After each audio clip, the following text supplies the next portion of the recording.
ไรรัตนผ่านแก้วพระเกี้ยวเจ้าทั้งสามประการ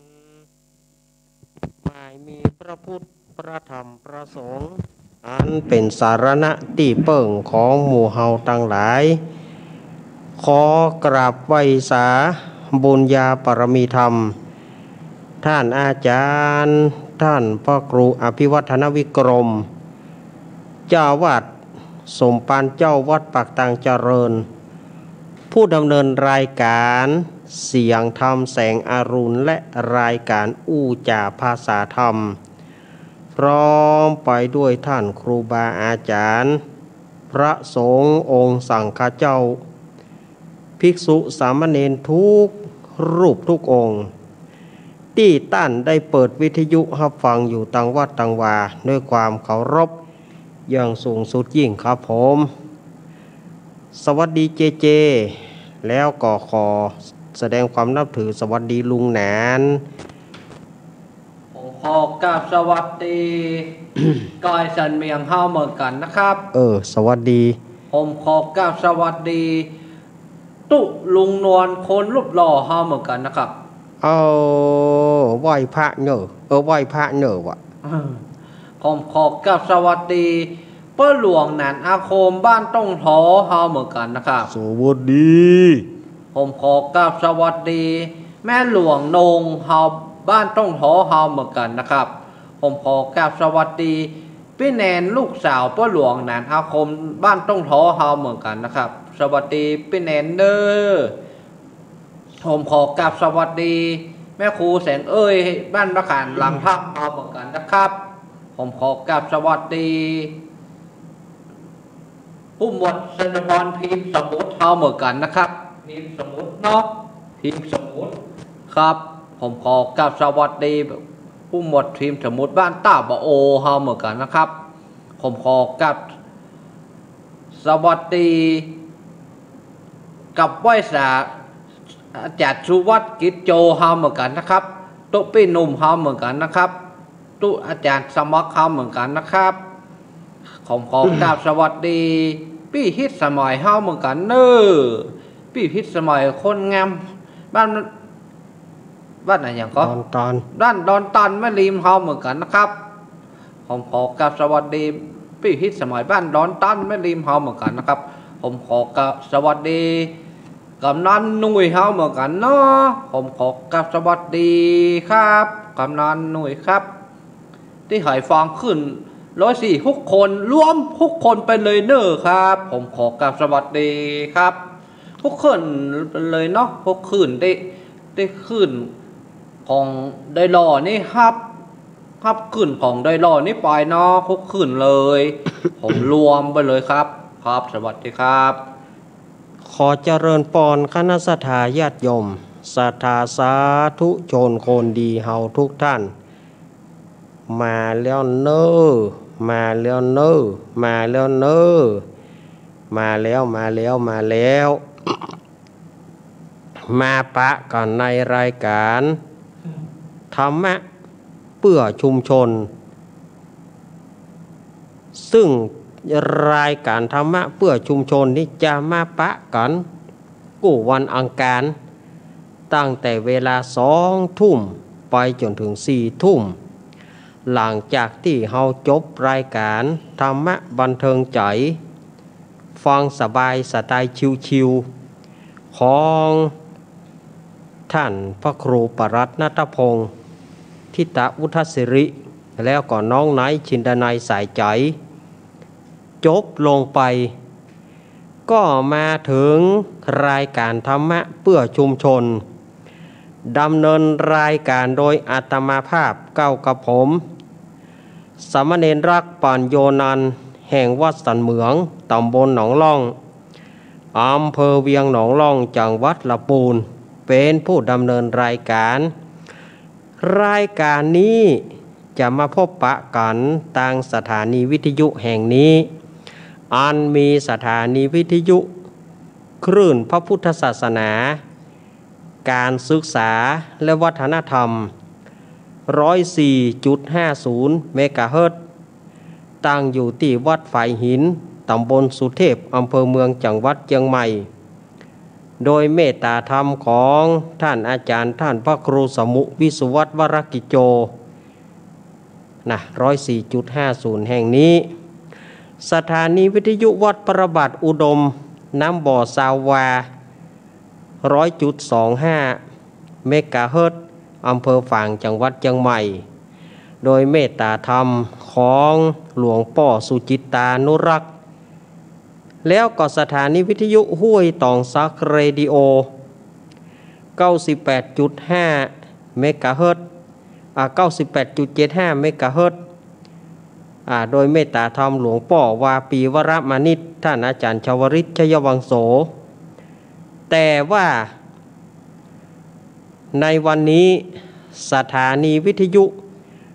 ห้วยตองซักเรดิโอนั้นบ่สามารถจะออกอากาศได้เตื้อเพราะว่าสถานีเปิ้นเสียเครื่องส่งเสียก็ยังบ่สามารถที่จะออกอากาศได้เตื้อฉะนั้นศรัทธาญาติโยมที่อยู่โซนดอยหล่อศรัทธาญาติโยมที่อยู่ทางโซนดอยหล่อจอมตองสันป่าตองเวียงหนองล่อง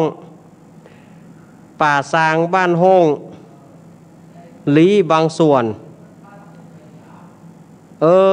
ก็ยังบ่ได้ฟังเตอร์เนอร์ตั้งแต่วันอังคารที่แล้วก็ได้1 สัปดาห์พอดีสำหรับสถานีวิทยุธรรมะของชุมชนห้วยตองซักเรดิโอยังบ่ได้ออกอากาศเตอร์เนอร์บ่ฮู้ว่าจะได้ฟังเมื่อใดเอาไปว่ามันดังเมื่อใดก็แสดงว่าศรัทธาญาติโยมได้ฟังเมื่ออ่าน ดังเมื่อใดศรัทธาญาติโยมก็ได้ฟังเมื่ออ่านนะเนาะ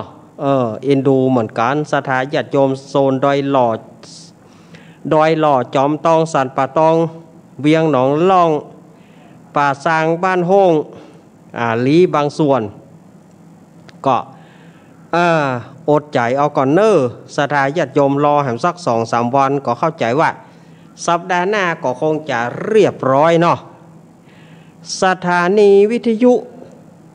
มนต์เสียงธรรมวัดบุพารามอำเภอแม่แจ่ม 106.25 เมกะเฮิรตซ์โดยเมตตาธรรมของหลวงป่อมงคลวิสิทธิ์แล้วก็หลวงป่อมงคลวิสิทธิ์แล้วก็ท่านปรัตอุทัยทั้ง2อุทัย2ท่านเนาะ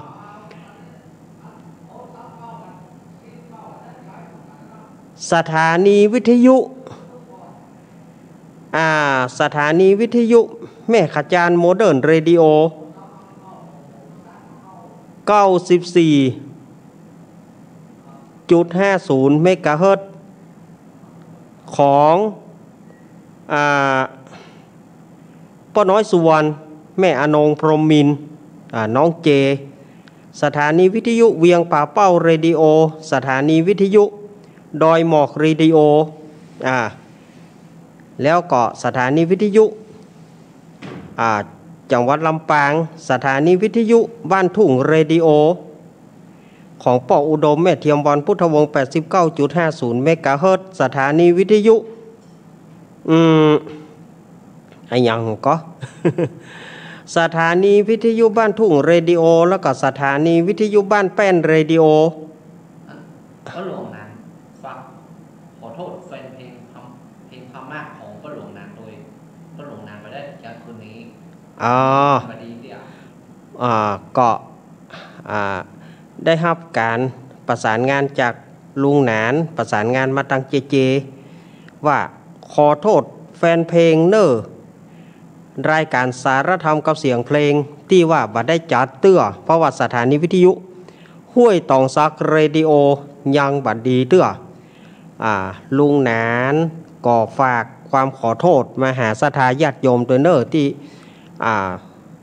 ขอเพลงแล้วก็บ่ได้เปิดเตื้อสถานีดีเมื่อใดก็ได้ฟังเมื่ออ่าน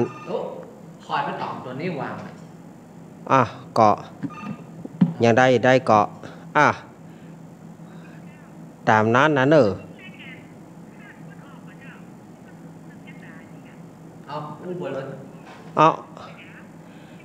คณะและก็สถานีวิทยุแห่มหลายสถานี ที่เปิ่นฟังอยู่เนาะอาตมาภาพก็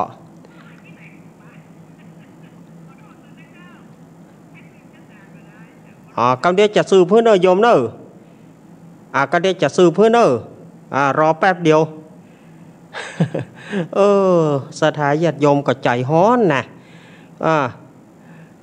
แล้วโยมบอกว่าซ้อหาบ่ปะแล้วโยมจะให้อาตมาสืบจะด่าให้โยมอย่างใดเนาะแล้วให้สืบจะด่าแล้วว่าซ้อหาขึ้นบ่ปะแล้วอาตมาจะสืบจะด่าให้โยมอย่างใดโยมก็แปลกดีเนาะโทรเข้าหาอาตมาแล้วโทรเข้าทางเบอร์สถานีแล้วก็บอกว่าซ้อหาไหนก็ได้ก็ใครสืบจะด่าแล้วอาตมาจะสืบแล้วโยมจะได้ยินว่าถ้าโยมฟังพอทางเฟซทางไลน์ก็จะได้ยินเนอะถ้าโยมพอทางเฟซทางไลน์เข้าขึ้น Google ขึ้นสีขาวหรือว่าจะเข้าเว็บไซต์ก็www.doilawradio.com อันนี้ก็จะปะรายการแล้วก็วงเล็บรายการธรรมะเพื่อชุมชนก็จะปะกับอาตมานะจะปะกับอาตมาภาพเข้าเว็บไซต์แล้วก็วงเล็บธรรมะเพื่อชุมชนก็ปะกับรายการอาตมาภาพเนอะอย่างอีก่อนเนาะถ้าบอกอันโยมก็บ่ได้ฟังมาปะก่อนวันนี้เป็นวันอังคารที่10วันอังคารที่9เป็นวันอังคารที่9พฤศจิกายนพุทธศักราช2564เดือนยี่เหนือเดือน12ใต้ออกมานี่5ค่ำ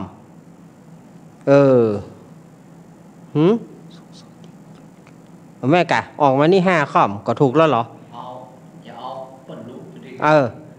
เดือน12ใต้เดือนยี่เหนือออกมานี่5ค่ำพร้อมว่าเป็นวันอังคารก็เหลือแถมกี่วันเหียเหลือแถม10วันก็จะถึงประเพณีเดือนยี่เปงหรือว่าวันเพ็ญเดือน12ประเพณีลอยกระทงหรือคนเมืองเขาห้องว่าประเพณีขว้างสตวงหรือว่าลอยสตวงก็ใกล้เข้ามาแล้วเนอะแถม10วันนะช่วงบัดเดียวนี้ก็ยังเป็นเทศกาลแห่งการทอดกฐินการทอดกฐินก็ไปได้ประมาณเกินเดือนปลายเหลือเวลาแหมเกินเดือนวันที่19พฤศจิกายนก็เป็นวันสุดท้ายแห่งการทอดกฐินต่อไปจะเป็นกฐินบ่ได้ละต้องเป็นผ้าป่าอย่างเดียวตึกวันที่19ติดแงกตึกวันที่19นะฉะนั้นวัดใดก็ไผที่บ่มีกฐินก็หาเจ้าภาพบ่ได้ก็เอาสามัคคีกันเองเอาศรัทธาเจ้าบ้านนั่นนะอย่างที่บ้านอาตมาภาพบ้านสันเมืองตำบลหนองรองอำเภอเวียงร่องจังหวัดลำพูนก็มีกฐินเหมือนกันเป็นกฐินสามัคคีของศรัทธาเจ้าบ้านบ่มีเจ้าภาพลักยังเป็นทางการก็เอาศรัทธาเจ้าบ้านเดียวกันนั่นนะ100 กว่าหลังคาเฮือนเป็นเจ้าภาพเหมือนกันหมดเอาอันนี้ส่งกฐินวันที่19วันสุดท้ายเนอะนี่ก็อนุโมทนาโยมปี่พิสมัยสุริโยดรบ้านดอนตันตำบลเหมืองแก้วอำเภอแม่ริมจังหวัดเชียงใหม่แล้วก็เปิ้นร่วมกันกับลุงหนุ่ยสว่างเมฆเปิ้นหอมกันตึงลุงหนุ่ยร่วมกันร่วมกันทำบุญเป็นจำนวนปัจจัย500 บาทอนุโมทนาเนอะแล้วก็มีนายทิวากรกองคำมูลหรือว่าเจช่างเทคนิคควบคุมเสียงอาตมาก็ร่วมทำบุญทอดกฐิน100 บาทพ่อเจิญแม่จันนวลการทำบุญบ้านเวียงหนองร่องร่วมทำบุญกับอาตมา50 บาทต้องประกาศเตี้ยอันนี้อันนี้ สถานีเฮาได้ยินแต่เนาะพอเจิญแม่จะนวลก้อยวันอังคารหน้าเนอพอเจิญแม่จะนวลเนอแล้วก็ที่เปิ้นจะทำบุญมาแถมพี่ตองป่าบงสารปีพี่ตองป่าบงสารปีนี่เปิ้นก็ร่วมทำบุญมาแถม100 บาทอนุโมทนาเนอทอดกฐินเนาะโดยการประสานงานของโยมปี่พิสมัยก็เดี๋ยวเปิ้นจะมาเล่าเจี้ยนะปี่พิสมัยก็เดี๋ยวช่วงหลังเปิ้นจะมาเล่าเจี้ยเนาะ เอาละอาตมาภาพก็ประกาศไปเป็นที่เรียบร้อยแล้วก็วันที่13นี่ก็วัดปากทางเจริญที่ตั้งห้องส่งของเฮานี้เปิ้นก็จะมีกฐินเนอวันที่13วันที่13คือวันเสาร์เนี่ยวันเสาร์ที่จะถึงนี่นะถ้าหอยมีเม็ดเอาอันนั้นมาตัวเองเจียวตัวมีเม็ดมีเจียวก็เอามาตัวเนอะศรัทธาญาติโยมเฮาก็เตรียมพร้อมเนาะเอาเม็ดของเปิ้นตึงมีก็เฮาก็ไปหูจะได้เฮาเตรียมของเฮามานะแน่นใจดีเนาะมีเม็ดเหียมีเจียวเหียเม็ดสำหรับใส่เอาปิดปากปิดหูดังเจียวก็เอาไว้ล้างมือหรือว่าเอาแอลกอฮอล์ไปขวดก็ได้บ่มีเจียวก็แอลกอฮอล์ก็ได้บ่ได้นั้นผมถ้าปอดก็ปล่อยนี่ลูกนึงฮอล้างมือหรอญาติโยมก็รักษาของไผของมันเนอะบางคนหมอกบุหรี่ไปนี้บ่ได้สูบมาอีเปิ้นบ่ฮู้สูบบุหรี่ศรัทธาญาติโยมก็จะไปลืมเนอะแล้วก็จุลกฐินปีนี้จุลกฐินนี่ก็วัดม่อนห้วยเกี้ยววัดของท่านอาจารย์ท่านพระครูกัลยาณปราโมทย์หรือว่าท่านพระครูสมหวังกัลยาโนม่อนห้วยเกี้ยวอำเภอเดยหล่อนี่เปิ้นก็จะมีจุลกฐิน13-14อันนี้มีในมืออาตมานี่นะ อันนี้ที่มีในมืออาตมานี่นะที่อาตมาหูข่าวมาอาตมาก็ประกาศไปเนอะเอาละศรัทธาญาติโยมต่อไปนี้อาตมาจะได้ไหว้พระสวดมนต์สืบโหราจตาเนอะตากี้โยมที่จะสืบจตาฮื้อพอทางโทรศัพท์เอาที่อาตมาว่านั่นเนอะเข้าคูเกิลขึ้นสีขาวรายการธรรมะเพื่อชุมชนหรือว่าจะเข้าเว็บไซต์ก็ www.doilawradio.com แล้วก็วงเล็บรายการธรรมะเพื่อชุมชนก็จะได้หันอาตมาภาพจะได้ฟังเสียงโยมที่จะสืบชะตาตะกี้นะแล้วก็แม่พ่ออุ้ยแม่อุ้ยหลายคนเนอะวันนี้อาตมางดทำเนอะก็ที่อาตมาว่าจะเอาทำจุจกปิกมาเล่าลืมแต่ว่าโซนใต้บ่ได้ยินเหรอเมาะเมื่อโซนใต้บ่ได้ยินอาตมาก็จะงดทำก่อนวันนี้นะอาตมาก็จะเสนอสาระต่างๆไปบ่ลืมแต่ว่าเฮาก็ตึงตั้งใจว่าเฮาจะบ่เทศละเพราะว่าโซนใต้มันบ่ได้ยินศรัทธาญาติโยมก็ท่านที่จะเอาน้ำมนต์จะสืบชะตาเอาไฟมัดไว้กับวิทยุฮะเนอไฟแล้วก็น้ำมนต์นะอาตมาจะเอาน้ำมนต์ฮือเนอเอาละวันนี้อาตมาฝอยไปเมินเลยก็ว่าเป็นยังไหนๆกันไหนๆชดเชยเวลากันไป ชดเชยเวลากันไปเนาะศรัทธาญาติโยมเฮากราบพระพร้อมกันกราบ1กราบ2กราบ3ศรัทธาที่จะสืบชะตาเกียมพร้อมเนอะอยู่หน้าวิทยุฮะเนอะ อรหังสัมมาสัมพุทโธภควาพุทธังภควันตังอภิวาเทมิสวากขาโตภควตาธัมโมธัมมังนะมัสสามิสุปฏิปันโนภควโตสาวกสังโฆสังฆังนะมามิเอาละศรัทธาญาติโยมเกียมน้ำมนต์หรือยังเกียมแล้วก็ เอาวางไว้หิมหน้าปัดวิทยุจะไปปัดเข้าใส่เนอะจะไปปัดเข้าใส่นะปัดเข้าใส่กับเมียหลังวิทยุเปียหมดอะเดี๋ยวจะมาได้ยินอย่างสักอย่างแล้วแหละ เอาแล้วเนอะอาตมาจะสืบจะตานะโมตัสสะภะคะวะโตอะระหะโตสัมมาสัมพุทธัสสะนะโมตัสสะภะคะวะโตอะระหะโตสัมมาสัมพุทธัสสะนะโมตัสสะภะคะวะโตอะระหะโตสัมมาสัมพุทธัสสะพุทธังสารนังกัจฉามิธัมมัง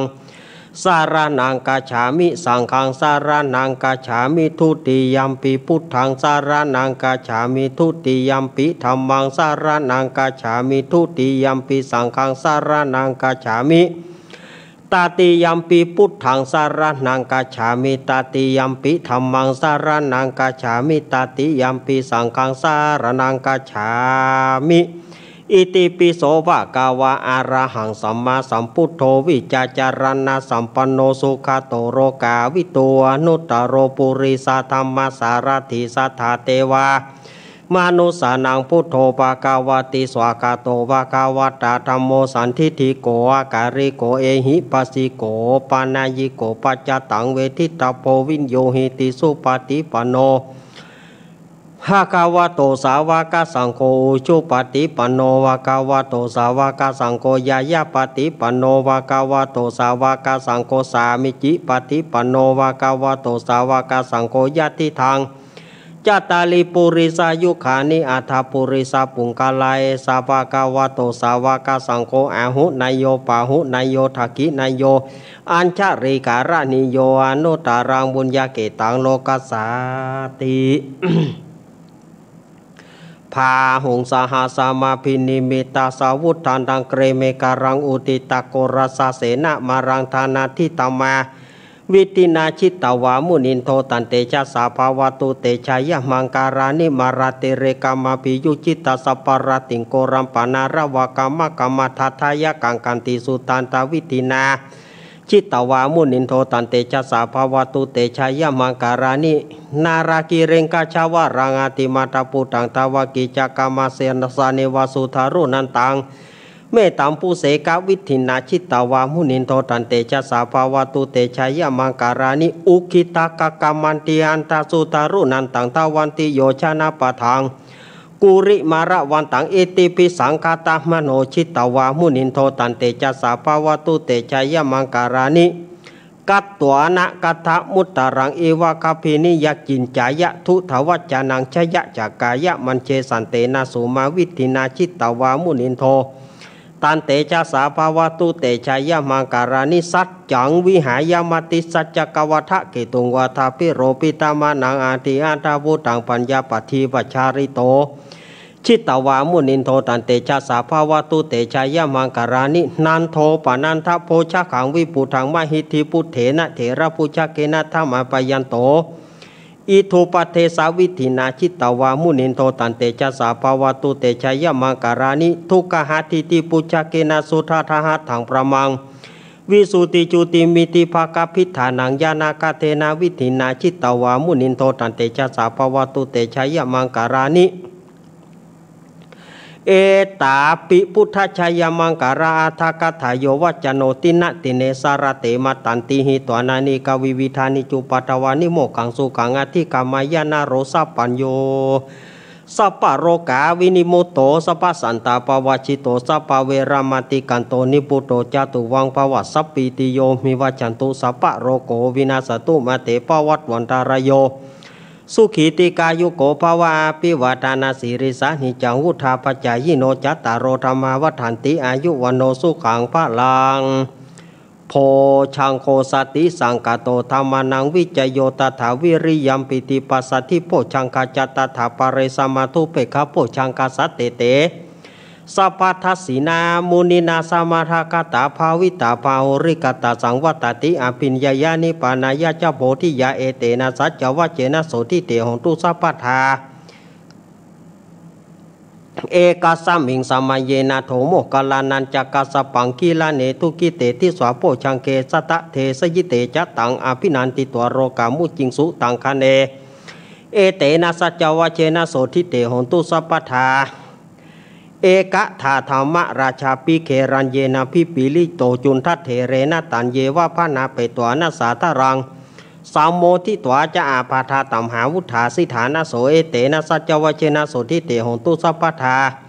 ปายนาเตจะอาปาทาตินานัมปีมะเหสีนังมะคาหาตะกิเลสวะปตานุปติธรรมตังเอเตนะสัจจวเชนะโสทิเตหนตุสัพพทายันตุนิมิตังอวะมังคารัญจะโยจามานาโปสกุณัสสะโทปะปะกะโหทุสุปินากันตังพุทธานุภาเวนะวินาศมิตุยันตุนิมิตังอวะมังคารัญจะโยจามานาโปสกุณัสสะโทปะปะกะโหทุสุปินากันตังธรรมานุภาเวนะวินาศมิตุยันตุนิมิตังอวะมังคารัญจะโยจามานาโปสกุณัสสะโทปะปะกะโหทุสุปินากันตังสังฆานุภาเวนะวินาศมิตุมหาการุณิโกนาโถยตายาสัพพปานินางปุริตวปารมีสัมปปันโตสัมโพธิมุตตมัยเตนะสัจจวเจนาโหตุเตชายมังกรังชัยยันโตโพธิยามุเรสกายานังนันทิวัฒโนเอวังตวงวิชโยหิชยสุชัยมังกะเลอปราจิตังปรังกิสิเสปัทวิปุงกะเลอภิเสเกสัพพพุทธานังอาคาปโตปโมตติสุนักตังสุมังครังสุปปะตังสุติตังสุขโนโสโมหโตจัสุยิตังปรมาจาริโสภารกินังกายกัมมังวาจากัมมังปัทกินังปัทกินังมโนกัมมังปณิทิเตปัทกินาปัทกินานิกัตวนาราพันตเตปัทกิเนโสอัตราโทสุกิโตวิรุณโหพุทธศาสเนโรโกสุกิโตหิสาสเปยติภิสาอัทราธาสุกิตาวิรุณหาพุทธศาสเนโรคาสุกิตาหิสาสเปยติภิเตอัทราธาสุกิตาวิรุณหาพุทธศาสเนโรคาสุกิตาหุทสาสเปยติภินัตถิเมสารนังอัญญังพุทโธเมสารนาวไรเตนะสัจจวเจนาโหตุเตชัยมังคารังนัตถิเมสารนังอัญญังธรรมโมเมสารนังวรังเอเตนะสัจจวเจนะโหตุเตชัยมังคารังนัตถิเมสารนังอัญญังสังโฆเมสารนาวไรเตนะสัจจวเจนะโหตุเตชัยมังคารังยังกินจิรัตานังโลเกวิชติวิวิตาปุถุรัตานังพุทธสมานาทิตสมาโสติงปวันตุเตยังกินจิรัตานังโลเกวิชติวิวิตาปุถุรัตานังธรรมสมานาทิตสมาโสติงปวันตุเตยังกินจิรัตานังโลเกวิชติวิวิตาปุถุรัตานังสังฆสมานาทิตสมาโสติงปวันตุเตพุทโธมังกลสัมพุทโธสัมพุทโธทิปัทุตโมพุทธมังกลมากัมมาสัพพทุขาปมุญเจเลธรรมโมมังกลสัมพุทโธกัมพิโลทุตสุอนุงธรรมะมังคละมากัมมาสัพพพญาปมุญเจเลสังโฆมังคละสัมพุทโธวราทขินโยอนุตตโรสังฆมังคละมากัมมาสัพพโรกาปมุญเจเล โอมติปะสหมังสะดับเทียนก้าวัดวาลูกเป็นเปียวไฟสลีกันใจกูเทียนนี้ปราบเมืองผีมากูเด้าบ่ฮุกกี่เจนเต้าปราบกินมา101ภาษากูก็ปราบได้ใต้ปืนฟ้าเหนือหน้าแผ่นดินเกาลิ้นกูก็เป็นน้ำเก้ากลางกูก็เป็นแม่น้ำย่อยกูจักออกไปท่วมหัวผีตายปลายลิ้นกูนี้เป็นดาบเทียนก้าใต้ปืนฟ้ากูนี้บอกกลัวสังอมสัพพโตมังสวหาย โอมเป็ดจะรำแผ่นดินดำไหวว่าสายตาผีขาดกับหนีละคนดีกูเอาไว้นี่อย่าได้เอาไปตัวหมู่สูต้านตั้งผีมารละผีเขนตั้งผียักษ์ผีเย็นอย่ามาใกล้ตั้งผียักษ์ไร้จงหนีไปปานตั้งผีกลุ่มพันและผีให้อันสู่เข้าเตียวต้องพายจงรีบหนีไปโอมสัพพโตมังสวหายสาธุสาธุสาธุพระปัญญาปารมี30ทัสสาธุสาธุพระปัญญาปารมีวัดแวดล้อมวิริยะปารมีอ้อมระวังดีศีลปารมีบังหอกดาบเมตตาปารมีผ่าแปะทางปืนตานะปารมีเฮอเป็นปืนตั้งต่ออุเบกขาปารมีเฮอก่อเป็นเวียงสัจจะปารมีเวทระวังดีเป็นไม้ใต้ขันติปารมีกลายเป็นหอกดาบวางหน้าไม้และปืนไฟอาทิฐานะปารมีผันดับไปทุกแห่งแข่งแรงปราบฝูงหมู่มารผีสางปลายเป็ดทุกดาวิปบตีปังปลายนี้แม่ธรณีอัศจรรย์นะโซเสมือนผันอยู่ข้างๆน้ำแม่นาตีนองกว้างตอกกว้างแตกตีฟองน้านองน้านอกไก่เป็นข้าวตอกดอกไม้ถวายปูจาพระแก้วแก่นท้ายสตานพระพุทธทางเลยจงมาไผ่โพดอนุญาตโตดโพดผูคาแต่ดีลีแม่ธรณีออกมารีดผมอยู่ข้างท่าจางให้ไข่สัจจังงาบซับดินพ่นน้ำนัดทีลงผ่านภายคอภายหักตบเต้า พญามารเอาตั้งปุ่นกัวยกมือขึ้นทูลหัวใส่กล้าวว่าผู้ข้านี้ชื่อว่าลูกศิษย์พระพุทธเจ้าตนมีบุญสมปานอันมากนักพระพุทธเจ้าจึงจัดตั้งปัญญาปรมีไว้เก้าจันตั้งไว้ตั้งหน้าก็ได้เก้าจันตั้งไว้ตั้งหลังก็ได้เก้าจันตั้งแต่หัวเพียวตีนก็ได้เก้าจันตั้งแต่ตีนเพียวหัวก็ได้เก้าจันแสนวาแม้นว่าลูกปืนมันจะมาเสมือนโฝนแสนหาก็บ่อาจจักมาไกลใดข้าพเจ้าเลยได้ว่าโอมพุทธกุณังโอมธรรมะกุณังโอมสังฆกุณังโอมพุทธอินตาโอมธรรมะอินตาโอมสังฆอินตาอัสสะอัปแม่ธรณีผู้อยู่เหนือน้ำผู้อยู่กำแผ่นดินการข้าได้ระลึกกึศถึงกุลพระปิตากุลพระมารดากุลครูบาอาจารย์กุลพระเกี้ยวเจ้าทั้งสามประการ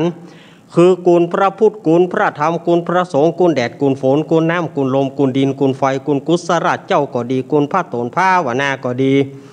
กุลนางอุทธราก็ดีกุลพระปัญเจกับพุทธเจ้าก็ดีกุลแม่ธรณีก็ดีกุลเจ้าแม่กวนอิมบรมโพธิสัตว์ก็ดีจงมารักษากำหน้าและกำหลังตนตัวแห่งข้าพเจ้าใน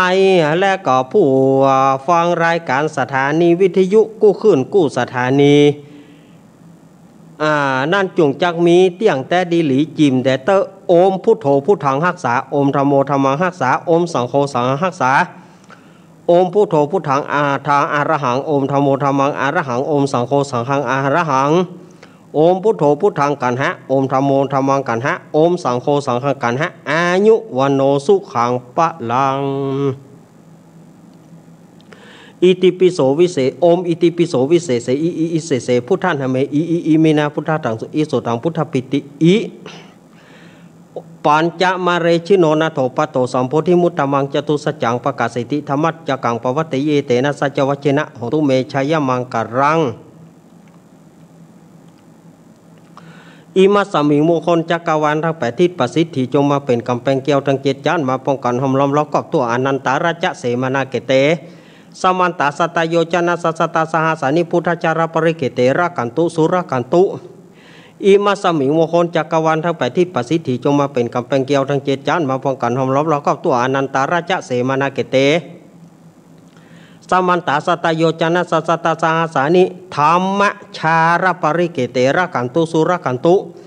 อิมัสสมิงมงคลจักรวาลทั้ง8ทิศประสิทธิจงมาเป็นกำแพงเกี่ยวทั้ง7ชั้นมาป้องกันห้อมล้อมรอบก็ตัวอนันตาราชเสมานาเกเตสมันตาสัตโยจนะสัสตาสหสานิปัญเจกะพุทธชารปริเกเตระกันตุสุรกันตุอิมัสสมิงมงคลจักรวาลทั้ง8ทิศประสิทธิจงมาเป็นกำแพงเกี่ยวทั้ง7ชั้นมาป้องกันห้อมล้อมรอบเข้าตัวอนันตาราชเสมานาเกเตสมันตาสัตโยจนะสัสตาสหสานิสังฆชารปริเกเตระกันตุสุรกันตุเอาต่อไปนี้อาตมาจะใช้บทสวด ต่ออายุแล้วก็โดยสืบชะตาเนอ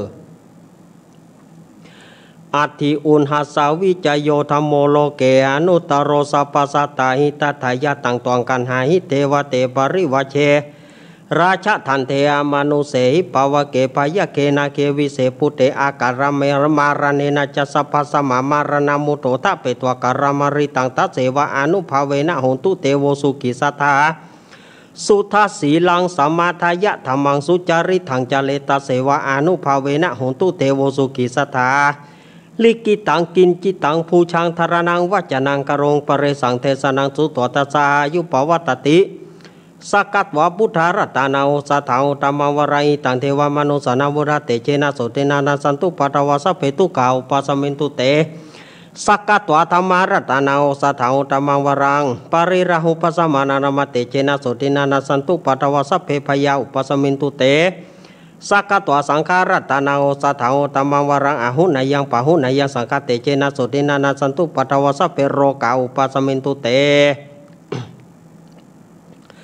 อินทชาตาเทวชาตาพรหมชาตามหาพรหมชาตาอิสีชาตามหาอิสีชาตามุนีชาตามหามุนีชาตาปุริสชาตา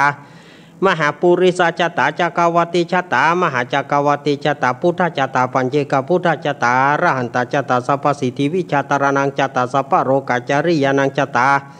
สัพพโรกาทิปติยานังชาตาเตนะสัจวัชนะตุยหังสุวัติหนตุตุยหังสวายะ โอมนะโมพุทธัสสะโอมนะโมธัมมัสสะโอมนะโมสังฆัสสะสยะทิทังโหรูสวหายะอินทะชาตาเทวชาตาพรหมชาตามหาพรหมชาตาอิสีชาตามหาอิสีชาตามุนิชาตามหามุนิชาตาปุริสัจตามหาปุริสัจตาจักรวัติชาตามหาจักรวัติชาตาพุทธชาตาปัญเจกพุทธชาตาระหันตชาตาสัพพสิทธิวิชาตรนังชาตาสัพพโรกาจาริยานังชาตาสัพพโรกาทิปติยานังชาตาเอเตนะสัจวเจนะตุยหังสุอติหุนตุตุยหังสวหายะโอมนะโมพุทธัสสะโอมนะโมธัมมัสสะโอมนะโมสังฆัสสะสยะทิทังโหรูสวหายะอินทะชาตาเทวชาตาพรหมชาตามหาพรหมชาตาอิสีชาตามหาอิสีชาตามุนิชาตามหามุนิชาตาปุริสัจตามหาปุริสัจตาจักรวัติชาตามหาจักรวัติชาตาพุทธชาตาปัจเจกพุทธชาตาระหันตชาตาสัพพสิทธิวิชาตรนังชาตาสัพพโรกาจาริยานังชาตาสัพพโรกาทิปติยานังชาตาเอเตนะสัจวเจนะตุยหังสุอธิหุนตุตุยหังสวหายะโอมนะโมพุทธัสสะโอมนะโมธัมมัสสะโอมนะโมสังฆัสสะสยะทิทังโหรูสวหายะปุตตากาโมละเพปุตตังธนะกาโมละเพทนัง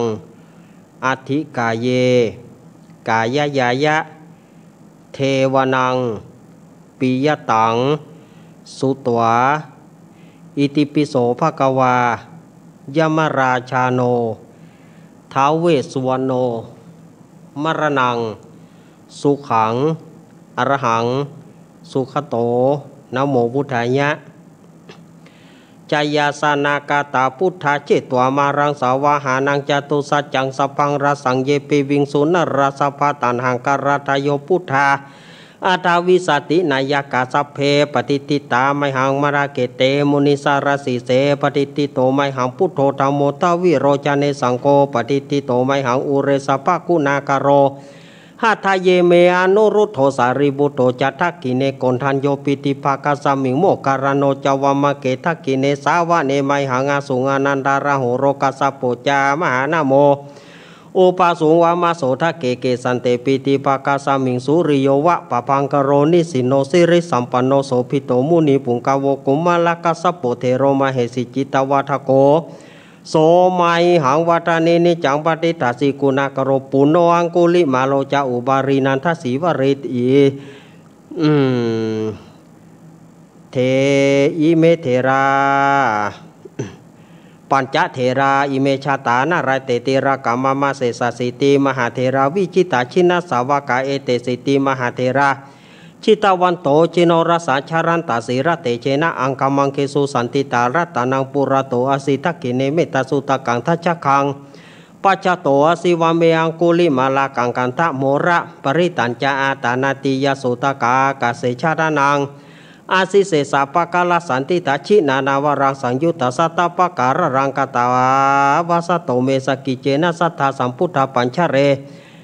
ชินาปัญจรามัชชัมหิวิหารันตังมหิตเรสัทธาปริตุมังสเปเตมหาปุริสสะภัยเจวมันโตสุโกโตสุรโขชินานุภาเวนะชิตุปัฏฐาวธรรมานุภาเวนะชิตาริสังโฆสังฆานุภาเวนะชิตันตรายโยจะธรรมยามานุภาวะปริโตจารามิชินปัญชเรติสัพพะพุทธานุภาเวนะสัพพะธรรมานุภาเวนะสัพพะสังฆานุภาเวนะพุทธรัตนังธรรมรัตนังสังฆรัตนังตินังรัตนานังอนุภาเวนะจตุราศีติสหัสธรรมขันธานุภาเวนะปิตกัตยานุภาเวนะชินสาวกานุภาเวนะสัพเพเตโรกาสัพเพเตปยาสัพเพเตอันตรายาสัพเพเตอุปัฏฐวาสัพเพเตทุนิมิตาสัพเพเตอวมังการวินาสันตุอายุวัฏโกธานวัฏโกสิริวัฏโกยัสวัฏโกพลวัฏโกสุขวัฏโกวนวัฏโกสุขวัฏโกโหตุสัพพทาตุกะโลกาปยาเวลาโสกาสันตุจุปัฏฐวาในการอันตรายปีวินาสันตุจะเตจะสาจายสิทธิทานังราพังโสถีภกยังสุขังพลังสิริอายุจวันโนจะโพคังวุธีจะยัสวาสัตวะสาจะอายุจะชีวสิทธิภวันตุเตภวตุสัพพมังคารังรักันตุสัพพเทวตาสัพพพุทธานุภาเวนะสัทธาโสถิงภวันตุเตภวตุสัพพมัง คาราระกันตุสัพพเทวตาสัพพธรรมานุภาเวนะสัทธาโสติงภวันตุเตภวตุสัพพมังคาราระกันตุสัพพเทวตาสัพพสังฆานุภาเวนะสัทธาโสติงภวันตุเตนะกตายะคพุทธานาปปะกาหานิวรณาปริตสานุภาเวนะหันตัวเตสังอุปัฏเวนะกตายะคพุทธานาปปะกาหานิวรณาปริตสานุภาเวนะหันตัวเตสังอุปัฏเวนาคาตายาคาปุตานังปาปะกาหานิวารณาปริตัสสานุภาเวนะหันตัวเตสังอุปัฏฐเวอโรกายาปารมาราภาสันทุถีปารมังตานังวิสาสังปารมายตินิปานังปารมังสุขังเอาสถาญาติโยมเป็นที่เรียบร้อยเนอะเอาละ ต่อไปศรัทธาญาติโยมที่จะมัดมือมาบัดเสี่ยงกับมาหาเน้นถือไฟไว้เน้นถือไฟไว้น่ะตือไฟไว้กะช่วยให้ปนได้บอกอย่างหรอเกี่ยมไฟไว้หางไฟน่ะตืดเลยกะหางไฟนั่นน่ะตืดหางไฟนั่นน่ะเน้นหมูนี่ก็บอกหูเรื่องทำละตืดเลยศรัทธาญาติโยมแบบต้องศรัทธาญาติโยมที่ตืดแล้วก็เอามาตั้งพาดตั้งเนนเพ่นั่นเดียวจะมัดมือนะป้าใส่ปุ๊อุ้ยไม่อุ้ยใดก็เอาหมอบเพื่อปุ๊อุ้ยไม่อุ้ยนั่นมัดมือหรือว่าเนนเขามัดมือเขาเปิ่นก็เอามาตั้งเนนนะนั่นกะนะมัดมือเนอะแม่บุญปอนอุบคำแม่คำอุบคำแม่บุญปอนสารอุยี่พี่สมัยแล้วก็ศรัทธาญาติโยมกุ๊กคนที่บัดได้ชื่อนามมาเข้ามาเลยลุงหนุ่ยทำงานวะทีมงานธรรมะใครเครียดมากุ๊กคนแม่แดงรัตนาดอกตะร่อมดอยประคงดงประคอยมาเนอแม่แดงยายแดงคือหายวันหายคืนเนอะยายแดงเนอะฟะพุทโธมังกาลาสัมพุทโธทิปัตุตโมพุทธมังกาลามากามาสปาตุขาปมุญจเลธรรมโมมังกาลาสัมพุทโธคัมเพโลทุทัสโสอานุงธรรมะมังกาลามากามาสปาพญาปมุญจเลสังโฆมังกาลาสัมพุทโธวราทกินายโยอนุตตรสังฆมังกาลามากามาสปาโรกาปมุญจเล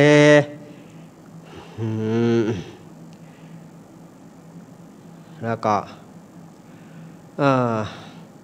เอตาวาตาจามิสัมปทาวิญญาสัมปตังสเปเทวานุโมทันตุสาสัพพสัมปติสิทธิยาทางนันททันตุสัทธยศิรากตุสัพพทาภาวนาปิราตาหุตุขจันตุเตวตากาตาสัพเพพุทธา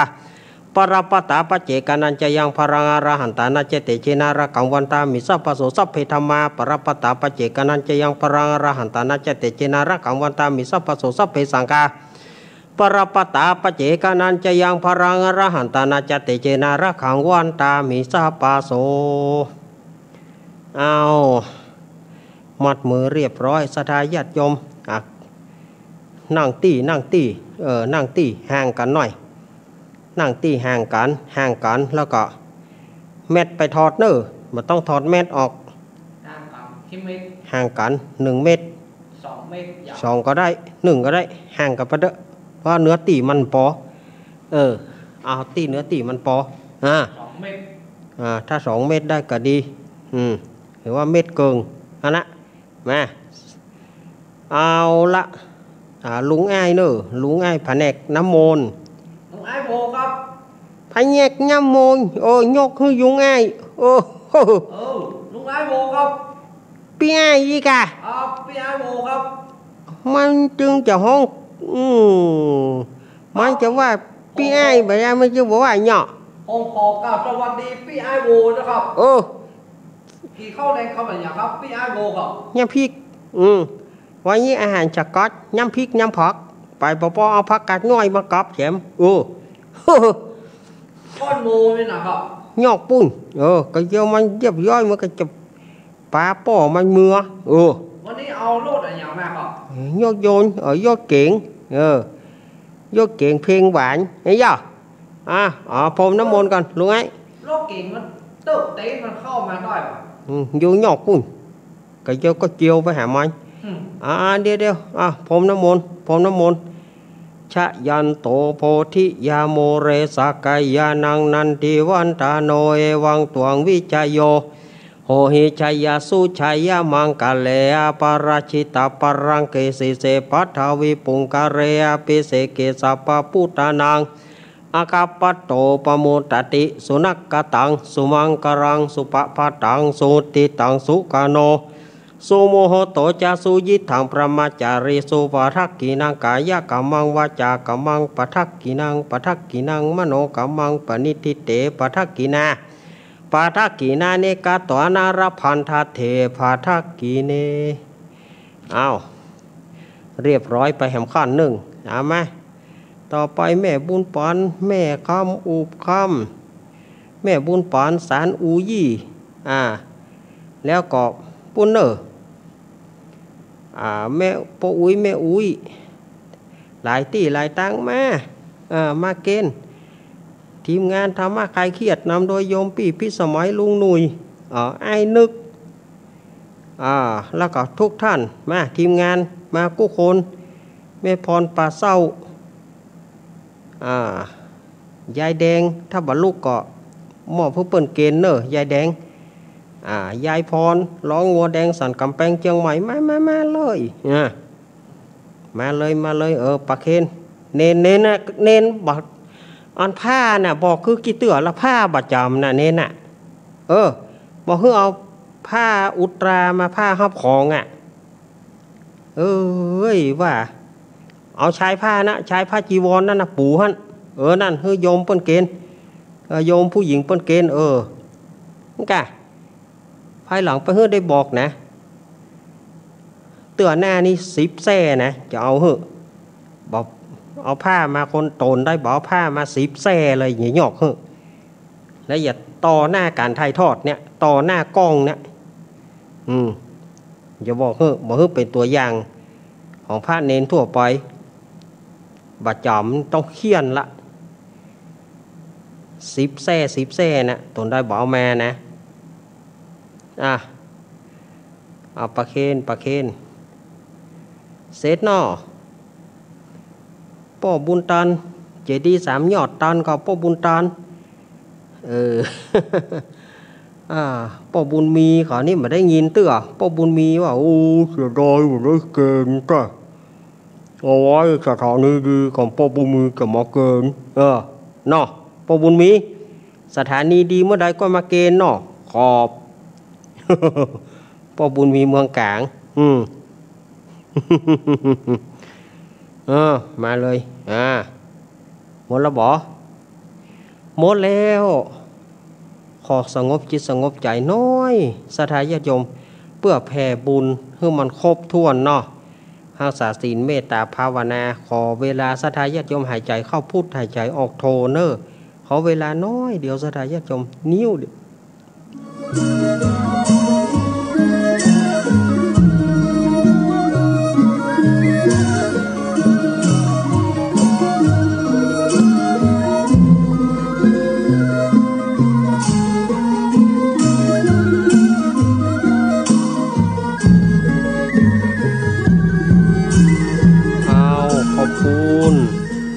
ขอบคุณเอามือลงได้ศรัทธาญาติโยมตั้งหลายบัดนี้ทุกอย่างพร้อมแล้วศรัทธาญาติโยมประเคนวัตถุไตรยทานแล้วโซนใต้ก้อยอังการหน้านอสันป่าตองจอมตองดอยหล่อเวียงหนองลองบ้านโฮงป่าซางหลีบางส่วนก็เดี๋ยวก้อยวันการหน้าก่อนนอทุกท่านที่ตามอาตมาว่านี่นะฮับปอนเนอร์ยะถาวริวหาปุราปริปุเรนติสาครังเอวะเมวะอิโตทินังเปตานังอุปคปติอิชิตังปฏิตังตุมหังคิปะเมวะสมิสันตุสัพเพปุเรนตุสังกปาจันโทปนารโสยะถามณีโชติรโสยะถา อายัญจโคทักขินาทินาสังคามิสุปฏิติตาติการตังหิตายสถานะโสอุปคัปปติโสยติธรรมโม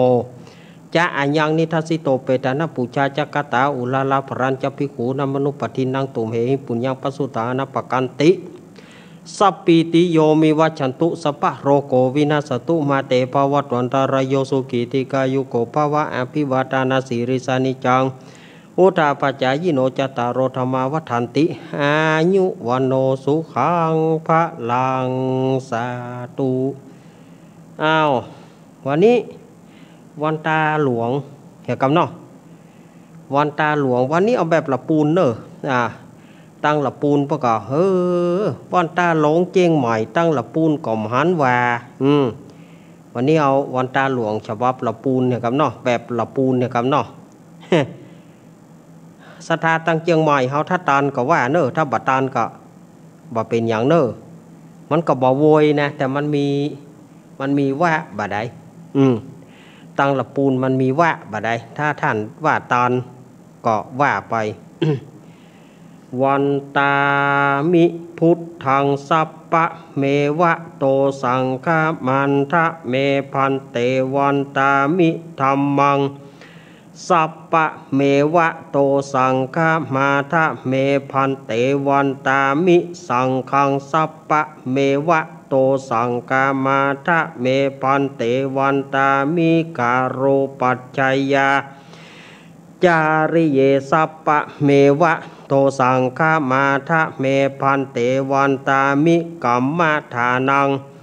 สัพปะเมวะโตสังฆมาทะเมพันเตวันตามิอารัมเมพัทธสีมังสัพปะเมวะโตสังฆมันทะเมพันเตวันตามิเจติยังสัพพัทธาเนสุปฏิทิตาสาเรราตาตุโยมหาโพธิงสักการังพุทธโรปังสัทธานาคะโลเกเทวะโลเกพระมะโลเกชมพูทีเปรังกาทีเปสาเรราตาตุโยเกสาตาตุโยอระหันตาธาตุโยเจติยังคันธากุติงจตุรสีสหเสตมักกันเตสะเปสัมปาทาเจติยันจะหังวันตามิสัพพาโสวันตาหลวงแบบละปูนเนอะหันหน้าไปทางพระประธานหันหน้าไปทางท่านกุฏิท่านบิ๊กบอสเนาะวันตาน้อยเปิ้นวันตามีพันเตสาปังอปาราทังคามาทะเมพันเตมายากะตังปุญญังสามินะอนุโมทิตัปปังสามินากะตังปุญญังไมหังทาตปังสาธุสาธุสาธุอนุโมทามิอายุวันโนสุขังพระลังสาธุสาธุสาธุอ้าวเรียบร้อยอ้อท่อมันหลอนหล่อเอานะศรัทธาญาติโยมวัฏวันมันหลอนหล่อเอาเนนมาช่วยกันยังว่านะเขาก็มีเสียงในลำคอบุษทายาติโยมเฮยแล้วก็อีเฮาคนเดียวอ่ะเขาบ่ช่วยเฮาโห้ยเอามาหยังโหเตือนหน้าบัดนี้โมนมาละเนนหมู่เนี้ยยุ่งถึงว่าอีนี่วันนี้โมนไปมาสักโตนละมีกะเฮาละยุ่งมาก็ไปช่วยเฮาอ่ะอ้าวศรัทธาญาติโยมทั้งหลายในขณะนี้ศรัทธาญาติโยมก็กำลังรับฟังรายการธรรมะเพื่อชุมชนทางสถานีวิทยุแห่งนี้บัดเดี๋ยวนี้ 20:58 นาทีศรัทธาญาติโยมก็เดี๋ยวก็อาตมาจะฮื้อปี้พิสมัยเปิ้นได้เล่านิทานเล่าเจี้ยวันนี้นะจะป่วยให้เปิ้นเจ้าหน่อยเดี๋ยวจะให้ปีพิสมัยเปิ้นได้เล่าเจี้ยมาว่าวันนี้เปิ้นจะมีเจี้ยอย่างจ๊ะส่วนว่านิทานของอาตมามีอยู่ละ อ่ะอ้าวพี่พิสมัยมาเลย8 5 6 อันนั้น 9 อันนี้เบอร์หอย 2 1 8 1เดี๋ยวก่อนเด้อเจริญปอน ครับ จากที่ไหน ไม่เรียบครับ อ๋อยังบ่เปิดสายเตื้อโยมสำหรับโยมยังบ่เตื้อให้พี่พิสมัยก่อนอ่ะไปหม้อกับโยมเหยแม่เรียบนี่โทรมาหลายเตื้อละฟังเตื้อถ้าอาตมา5บอกรายการเมื่อใดเมื่ออัน 6 3 อันนี้ 8 เจริญปอน เจ้า มาแล้ว มาแล้ว เอาว่าไปเล ปั้นโวย ยแล้วปั้นโวยเลยปีเนาะ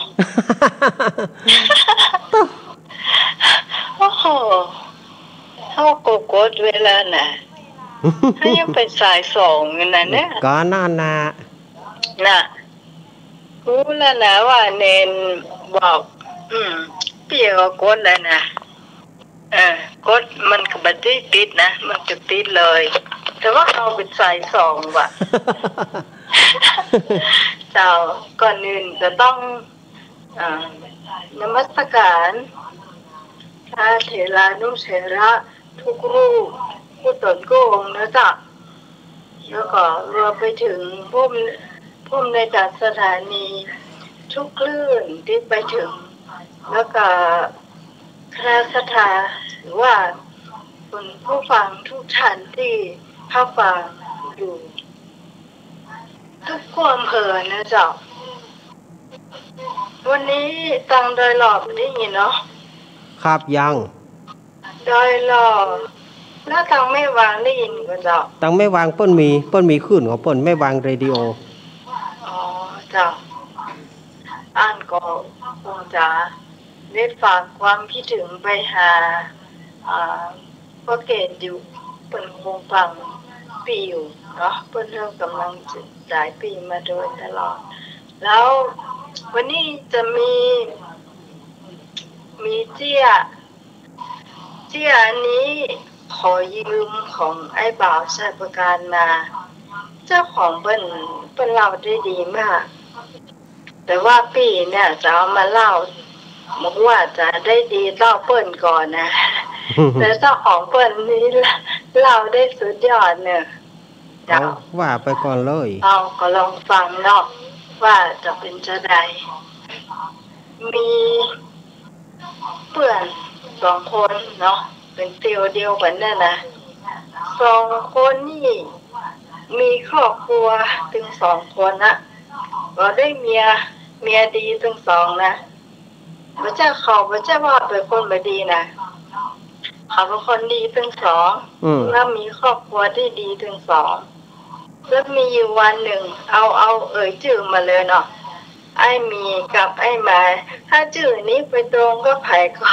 ขอสุมาเต้นเถอะไม่ได้ว่าไผนะต้องขอสุมาไผด้วยจ้ะพอดีเป็นวันเกิดของไอ้มีนี่เนาะ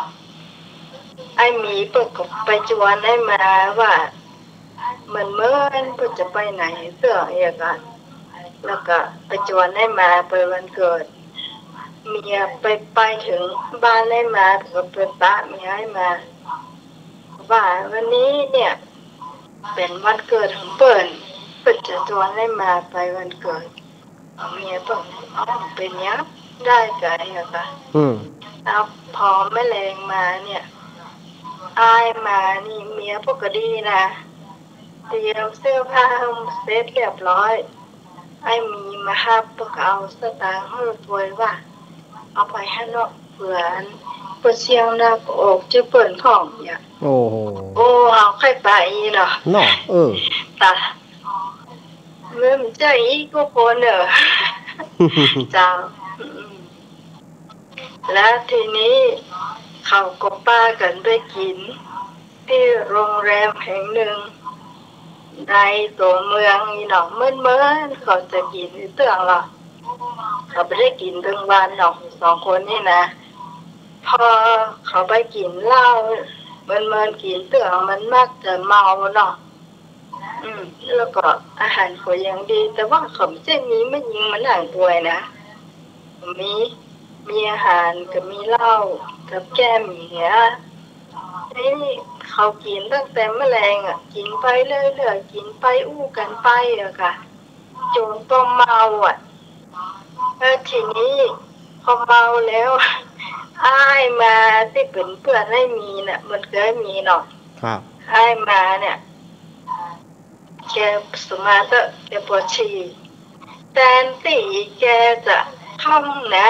ำมันมีระเบียงเนาะด้านบนห้องก็จะมีห้องน้ำอยู่แล้วแทนที่แกจะเข้าห้องน้ำฮะน่ะแกบอกเข้าแกบอกว่านี่มั้งเดี๋ยวหาไปลงไปเหี่ยวลูกเพื่อนนี่นะฮะไปเหี่ยวคนเดียวหามาแล้วนะมันได้สบายหน่อยอะค่ะทีนี้แกก็ลงไปเมินขนาดเลยเพื่อนแกก็หันมามันอย่ามาไปเมินแต่เมินไหวเนาะไปเมินเกินอ่ะให้มีไปสุมาเตอร์แกไปเหนียวเซตนี่นะแกไปเจ๊ขึ้นไปหรอแกเมาอ่ะแกหมูจะตาขึ้นล่ะเพื่อขดายอ่ะเดี๋ยวขึ้นรีบกับกระจ่างเลยอ่ะมันเมาหรอมันก็ไปนอนเตียงเมนูจากกัน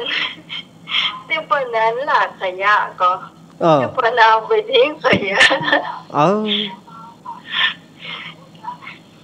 ขยะมันจะมีห้านนะ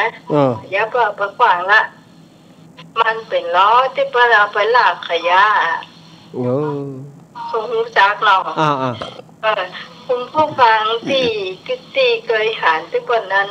มีล้อหลักขยะเอาไปขวางนี่นะเป็นล้อน้อยๆอยู่ไปอยู่มานะนะไอ้มีไปนอนท่านนะหนูอยู่ไม่นอนไหนนอนจะนอนตำข้างตังแกก็อายให้เปิดเกิดเราไปนอนในล้อเนาะในล้อขยะเนาะที่นี่จะให้มีให้มากะให้มามันเมาหรอกที่นี่ไอ้มีที่เป็นเปื่อนมันอ่ะก็เลยว่าไอ้อย่างไปเหมือนว่ามาต้องไปเดียวก็เลยเอาไว้แล้วต้องไปซ่อหาแล้วเดียวไม่มันจะด่าเฮาอะค่ะก็เช็คบินเลยก็ไปเช็คเสียงแรกเก่าเสียงไป2,000 กว่าบาทเนี่ยก็เลยลงมาซ่อหาเวทสนามกับปะเอาใหญ่มันไปทางใดนี่อย่าโทรไปทางบ้านมันก็กลัวเมียมันด่าก็เลยมันเป็นลากไปยุกเนี่ยตอนนี้ก็อีเนาะไม่ใช่ไปยุกเนี่ยตอนนี้ใจมันเกิดอย่างหรอกไอ้มีนะแล้วมันก็เลยมันปะล้อกันน่ะกะแต่ที่มันจะส่องคอยล้อมันก็ไปส่องนะเอาล้อไปตัวเพื่อเอาปะมันเอาเยอะใส่ถ้าใส่ในล้อเนี่ยนั่นหลักล้อเขาจะเอามันไปใส่ที่รถไว้นะคะเพราะเขารถโยนมาหรอกมันก็เลยหลักล้อกันนะหลักล้อกันนะไปจะเป็น3 รอบจนปออ่อนปออีทปอหิวรอบสนามอ่ะแล้วก็บอกว่าไอ้มาโอ้ยยายเหลือไอ้เนาะมันอีทมันหิวมันก็เลยขวางล้อไว้หันแล้วตัวมันก็นอนแอบเงียบอยู่หันแล้วไอ้เมียนะจนกระทั่งไม่เจ้ามาต่างคนต่างตื่นเจ้าตื่นพ่อมันเดียวเลยนะไอ้มีว่าชี้ลูกเลยมะเราฆ่ากับลูกในล้อเนี่ยมาฮะ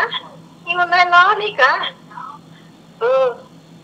ล้อที่ยืนหลังเนี่ยก็ขี้บอกฮะถ้าไปบอกขี้เกิดตามขี้มาก วัดเขาปล่อยเขาเปิดเมื่อไหร่ดูได้ต้องไปหุบที่หลอกแล้วก็เลยบอกว่าไผ่เมาแล้วไผ่จับไผ่เมาแล้วไผ่ไผ่เมาหรือไผ่กระบอกหูเนาะเพื่อนมันก็ต้องหันนะว่ามันอยู่ในล้อนะก็เลยบอกว่าไผ่เมาแล้วไผ่เจ้าถ้าจะปอกันนะเนาะโอ้มันบอกว่าไผ่เมาแล้วไผ่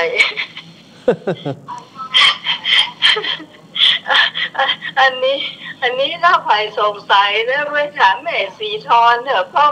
เป็นคนใช้ประกันเหมือนกันเนื้อเนี่ยข้าเจ้าแบบฟังพูดมาข้าเจ้าก็เล่าต่อไปเองเจ้าอันนี้ก็จากร้อนตันตะบนเหมืองแก้วอำเภอแม่ริมเนี่ยเจ้าจากทีมงานธรรมะใครเคลียร์ตัวเนี่ยเจ้าอันนี้ก็ต้องขอบคุณพระอาจารย์เนาะพระอาจารย์เน้นรักเนาะปัญโยนันแล้วก็สวัสดีน้องเจตัวตะกี้ไปได้สวัสดีสักกรรมเจ้าแล้วอันนี้สวัสดีตีก่อนเนาะป้ากันสวัสดีกันแล้วกันนะเจ้าขอบคุณเจ้าครับขอบคุณพี่สมัยเนอพี่สมัยสุริโยดรบ้านดอนตันเมืองเกี้ยวอำเภอแม่ริมจังหวัดเชียงใหม่กะเดียวเนอสถานญาติโยมที่จะโทรศัพท์เดี๋ยวรอบสองก้อยโทรเนาะมันเป็นยังเพราะว่าอาตมากับเปิดสายฮื้อมันบัดถึงเวลาถ้าอาตมาว่าวางสายเนออีกก้อยโทรจะไปน้อยใจนะบางทีอาตมาจะเอาฮื้อพี่สมัยก่อนเพราะว่าเปิ้นเล่าเพราะว่าเรื่องเล่าเปิ้นก็ประมาณ 2-3 นาทีเขาก็ฮื้อโอกาสพี่สมัยก่อนแล้วก็ทีนี้ญาติโยมถึงได้โทรอยู่แล้วรอบหลังถ้าอาตมาบอกว่าวางสายฮื้อแล้วเนอบอกเบอร์ลวดญาติโยมก็ก้อยโทรมาเนาะวันนี้อาตมาภาพก็จะมาเล่านิทานเป็นเจี้ยเหมือนกันบัดใจนิทานนะเป็นเจี้ยก้อมสถานญาติโยมนี่เป็นเจี้ยก้อมอาตมายืมของหลวงปู่ตุลุงทองมาเปิ้นเกยเหล่าอาตมาเปิ้นเกยเหล่าออกอากาศเมินมาละสมัยเมื่อเปิ้นยังมีชีวิตอยู่เปิ้นยังบ่มรณภาพเตื้อเจี้ยนี้เป็นเจี้ยของต่างประเทศเนอะเจี้ยเรื่องนี้นะเป็นเจี้ยต่างประเทศบอกก็ได้ว่าเป็นประเทศญี่ปุ่น ประเทศญี่ปุ่นเนี่ยมีเมืองใหญ่2เมืองเมืองหนึ่งชื่อว่าโอซาก้าเมืองหนึ่งชื่อว่าโตเกียว2เมืองมหาอำนาจในประเทศเดียวกันที่นี่กบเป็นเรื่องของกบนะที่อาตมาจะเล่านี่เป็นเรื่องของกบนี่อยู่2เมืองกบ2ตัวอยู่คนละเมืองตัวหนึ่งอยู่โอซาก้าตัวหนึ่งอยู่กรุงโตเกียวมีอยู่ว่านึกกบ2ตัวนี่ก็ไปกึดใจจะได้หมัวตัวที่อยู่โอซาก้าใครไปเอี่ยวโตเกียวตัวที่อยู่โอซาก้าใครไปเอี่ยวเมืองโตเกียวตัวที่อยู่โตเกียวใครไปเอี่ยวโอซาก้า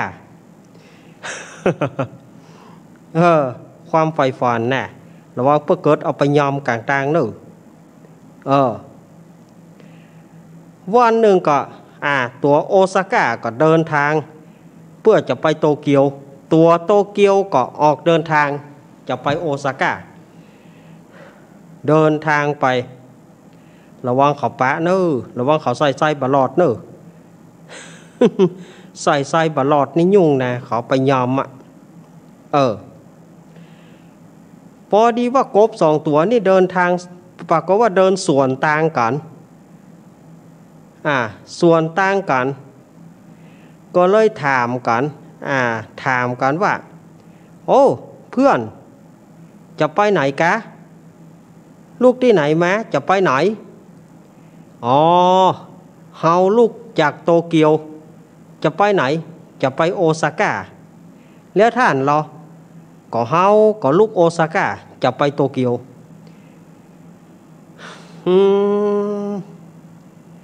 เฮาว่าดีว่าแต่นะมันบ่น่ามองเลยบอกซื่อๆโอซาก้าก็บ่มีอย่างดีอันเฮาจะไปโตเกียวอีหยังโอ้ก็เฮาก็นึกว่าโอซาก้านั่นดีก็บ่อันเฮาจะจากโตเกียวมากะเฮาจะไปโอซาก้านั่นนี่บ่ดีบ่ม่วนอันเฮาจะหนีโอซาก้าให้ไปโตเกียวอีหยังแล้วท่านเหรอก็อันเฮาจะหนีโตเกียวเพื่อไปโอซาก้าอีหยัง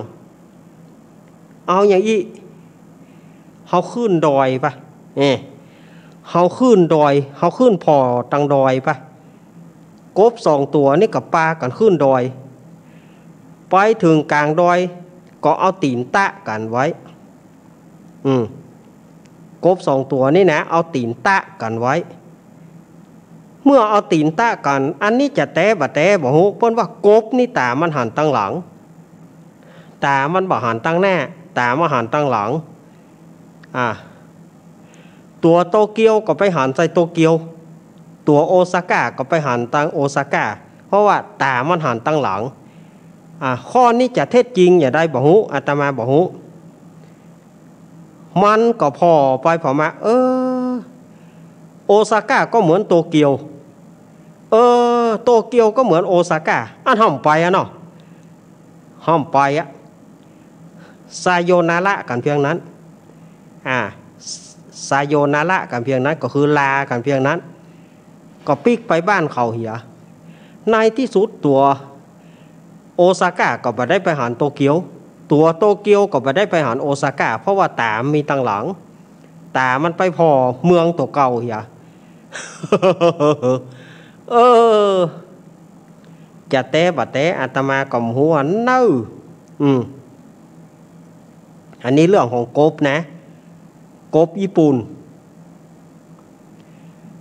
ทีนี้มาหากบไทยพ่องกบไทยนี่ก็ไม่ประมาณตัวเองกบไทยนี่มีอยู่ครั้งหนึ่งลูกกบไปหันใส่งัวตัวใหญ่นี่ล่ะงัวตัวใหญ่ลูกกบลูกมันจะเป็นลูกกบน้อยก็ว่ามันจะเป็นอีหวกอยู่กับบ่ฮู้อันนี้นะกบตัวนี้ลูกกบนี่ก็เลยมาบอกคือป่อมันป่อผมไปหาสัตว์ประหลาดสัตว์ประหลาดที่ไหนกลางโต่ง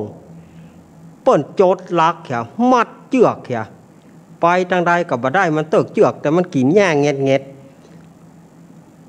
ตัวมันย้อยป่อใหญ่ขนาดอีป่อนี่ใหญ่กะนี่หรอใหญ่เลยป่อเป็นหลายโต๊ะปุ่นไปมีอย่าใดในโลกปฐพีนี้จะมีไผใหญ่เต้าอีป่อมีอีป่อเนี่ยตัวใหญ่ไปมีที่ไหนอีป่อของไปพอกำเหรอแต่งไปเผียวไปหารใส่งัวสถาญาติโยมไปหารใส่งัวกำลังกินหญ้าเล็มหญ้าเง็ดงัวบ่ใช่สัตว์ประหลาดแล้วลูกงัวตัวมันใหญ่นี่นะอีป่อจะบอกถ้าอีป่อเบงตัวขึ้นนะอีป่อใหญ่หรืองัวก่อนอวดอย่างบ่อวดอวดว่าตัวเก่าเบงตัวได้ป่อลองเบงตัวใหญ่เต้างัวเหรอมันก็เบงตัวมาขึ้นใหญ่ว่าลูกไม่พอก็แทบเย็บนะเพียงมันต้องมันปองบ่ได้ไปใหญ่ที่ไหนอีป่อยังบ่เต้างัวเด้อมันมาถึงเวลา1 2 3เบ่งแถมแต่อีปอก็ ลูกมันก็ไปพอระวังกบกับงัวบาได้การก็บาได้เตื้อเบ่งขึ้นแถมกำแตกต้มมีใส่ไปติ่งตับไปติ่งเนี่ยบ่าพ่อตัวเก่างัวนะก่อนงัวนะก่อนใหญ่ของก่อนอยู่แล้วสถาญาติโยมไอตัวเป็นกบมันจะไปใหญ่เต่างัวมันไปมีจะใดสถาญาติโยมเบ่งเข้าแตกต้มถ้ายังกุ้งแตกกันเนาะหูจักปูงห้องปูงก็คือลูกโป่งนั่นนะถ้ายังปูงแตกนั่นเนาะต๊อบถ้าดังต๊อบกบกบมันเบ่งตัวมันแตกกันเนาะแตกดังต๊อบมีเหลือตายทั้งคู่ตายเนี่ยอวดบัดใจตีเบ่งตัวบัดใจตีอันนี้เปิ้นสอนแบบคนว่าจะไปเบ่งตัวจะไปปองตัวล้ำไปจะไปถือว่าเฮาใหญ่ล้ำไปคนใหญ่กว่าเฮายังมีอันเปิ้นจะบอกว่าเหนือฟ้ายังมีฟ้าเหนือโรคยังมียาอันเปิ้นจะว่าเนาะอันนี้ไปเบ่งแข่งกบก็แบ่งแข่งงัวมันไปมีต้องมาก็ไปมีว่ะแต่หูนึเปิ้นว่ามาอาตมาก็ว่าไปตอนนี้อาตมาเปิดสายแล้วอาตมาจะเปิดสายบัดเดียวนี่แล้ว0892140135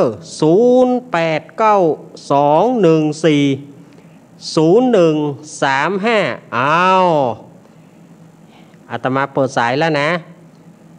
0892140135เจริญปอนครับนมัสการครับวันนี้พี่ไอ้มาเลยแด่เขาให้แบบนี้อย่างนี้มันเบ้งตัวนะอย่างอันนั้นนะก็มีนะที่กบที่แข่งกับ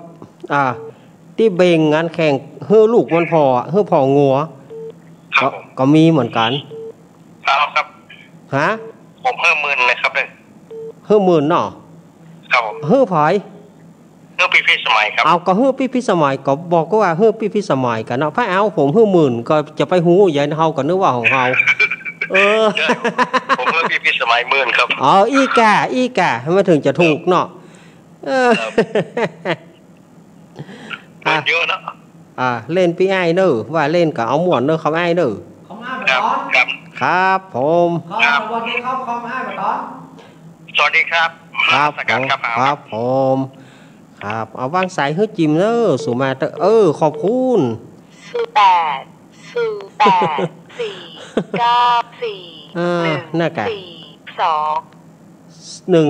142เจริญปอน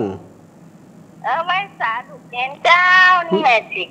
ม่สีกูลบ้านหนองรองแม่สีกูลบ้านหนองรองลำปางเจ้าเพิ่มยังลำปางวันนี้เจียงไฮ้มาละ1ลำปางมาละ1เจ้าเสมอ1-1ใส่หัวนายมาด้วยนายมีนายมาตัวเนาะเจ้าหลากปึกขึ้นหลากปึกหลองไงไอ้นักกัดมันถ้ายุบเราเรื่องมันแบบใจเมาธรรมดามันยุบมันยุบเรานะมันยุบเรานะกับเปิ้นเอาตังเปิ้นเอาหลากล้อมากับย่ำหูมันลูกบ่ขึ้น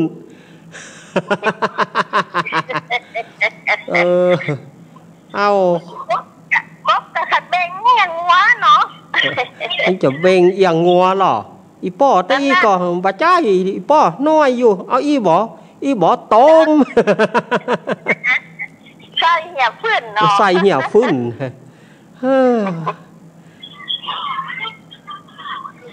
ข้าได้ขาอุ้ยมาด้านนะข้าได้ขาอุ้ยมาด้านนะจะได้ขาอุ้ยมันหยาบจ้าได้ขาอุ้ยมาด้านนะเนาะอยู่ดีแม่สีกูลเนอะอยู่ดีมีซุกนะแม่สีกูลแม่สังกูวันน่ะครับขอบคุณแม่สีกูลนะบ้านจ้าเนอะลูก กเน้นเด้อ บ้านหนองล่องแม่สีกุลนี่เปิ้นอยู่ปุ้นหนองล่องลำปาง 83990 ฮั่นเดี๋ยวกัน073เจริญปอน เจ้าจะไม่จ่าเจ้าท่านพระอาจารย์ มาเลยว่าเลยมาเลย โอ้ย ขอบใจไม่จ่าครูบาสังฆะวันละอยู่ท่าดาวฟังประรับจะเมื่อท่านพระอาจารย์เราฟังสั่งทำท่านพระอาจารย์นอเจ้าคนฟังตั้งหลายมีใจหนุ่มเทามีใจเจยบานจนแย่วประกองวางสายโทรหาเศร้าพระอาจารย์เจ้าตนดังผู้คำผู้เจ้าฟังเป็นประจำฟังได้บ่ได้ฟังมันกับหนุ่มนอเจ้าจะรักใจพระอาจารย์เนอะ ขอบคุณแม่สายพิน จ้า ขอบคุณน้องๆเนอะ ขอบคุณจะนั่งเนอะถือกระต่ายด้วยเนอะ ครับ จ้า ขอบคุณแม่สายพินแม่สายพินขอบคุณนักๆแม่สายพินวางสายฮื้อจิมสูมาเตอแม่สายพินแม่สายพินวางสายฮื้อจิมขอบคุณ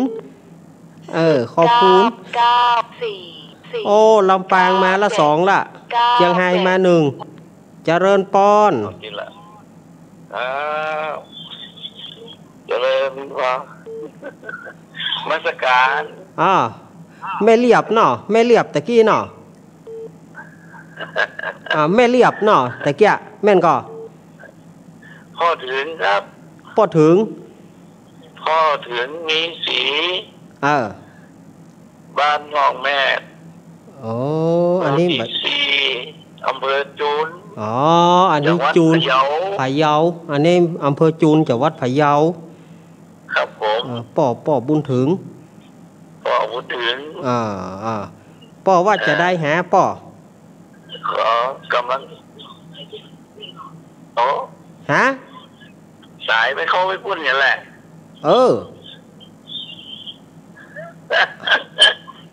ขอโทษเลยฟังเน้นละปูนเนี่ยก็หน้ากากก็แม่นแล้วเหรอก็แม่นแล้วเหรอก็แม่นแล้วเหรอครับผมขอบคุณนะป่อเนอขอให้กำลังใจเน้นอาจารย์เน้นเนอครับอยู่วัดแต่ก็ครับสันเมืองเวียงหนองล่องละปูนเดี๋ยวนี้มันนั่นแก้ตัวแล้วเนาะว่าจ้างจะไปเนาะครับเป็นอย่างเนอครับขอบคุณป่อเนอครับป่อบุญถึงป่อบุญถึงนี่เปิ่นอยู่จูนพะเยาโน่0892140135135เจริญปอนแกไม่สาจ้าลูกเล่นแล้วแม่สีทอน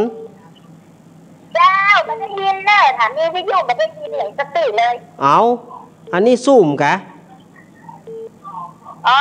ที่ร้านข้าวต้มดมก็ไม่ได้ยินที่ร้านมันถ่ายวิดีโอนี่ผมได้ยินเพราะมัน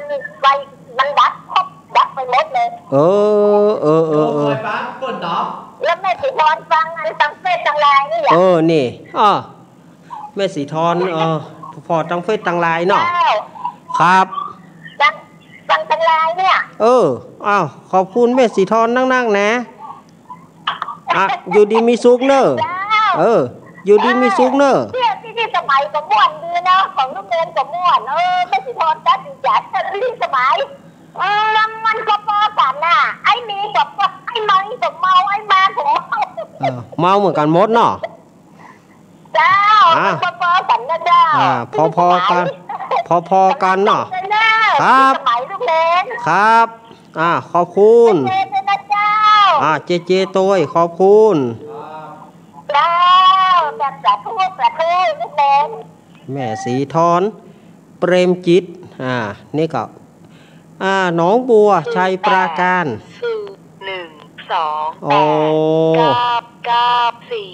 แต่ว่าจ่ายเปิ้นเกิน100เจริญปอนกราบพระสาลูกเนนจ้าแม่พรป่าเศร้ามาแล้วเจ้าปฏิทินฉันดอกรูดไปเถอะจ้ารูดไปเหลูกเนนฮะสองโตน่ะมันทบกั กันคนละครึ่งทางนะเจ้า นั่นน่ะกะคนละครึ่งทางอ่ะ คนละครึ่งทางต่างคนต่างไปถึงจุดหมายปลายทางเนาะ หูนะเขาว่าตามันมีตั้งหลังอีกดู ตามกะต่างคนต่างจะหันเมืองตกเก่าเนาะโอ้เชียร์สังโลกไหมกังวลดีอะเจ้า ครับ เชียร์มนจ้าให้กำลังใจลูกเรียนเด้อจ้า เอาขอบคุณแม่พ่อเนอร์ จ้า ครับขอบคุณ แล้วก็กำลังใจเรียนเจ๊ด้วยเด้อจ้า เจตัวเนอครับ จ้า เอาขอบคุณแม่พ่อเนอร์ครับ แม่พรป่าเศร้าก็เดี๋ยวยายพรจะตวยมาละยายพรมาตวยมายายพร 9835557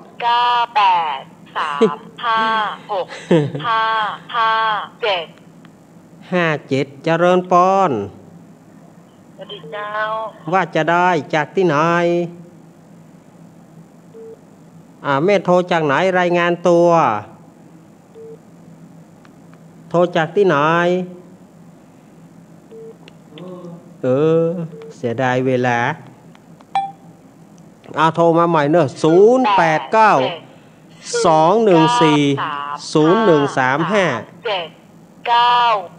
79เจริญปอนไม่จ๋าเจ้าลุงเน้น แม่กองแรงกะ เจ้าโอ้ดิฉันกำวัน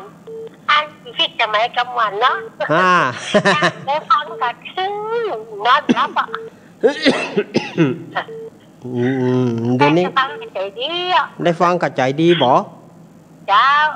กำลังใจเด้อกำลังใจเนาะแม่กองแรงฝนตกก็ตะกี้มันตกหรอฝนมาตกกะเจ้ามันตกได้2 วันหรอตังเพนี่มีหน่อยโอ้ถึงมีกับมอกับมวยมันนี่เจ้ามาก็หนาวแล้วนี่หนาวแล้วเนาะเจ้าหิงพอยเนอะเจ้าขอบคุณแม่กองแรงเนอะครับขอบคุณแม่กองแรงครับแม่กองแรงก็เดี๋ยวแม่ฟองอย่ามาละแม่ฟองระอเปิ้นว่าเปิ้นฟังตั้ง104ใต้ปัญหาพ่อกับแม่ฟอง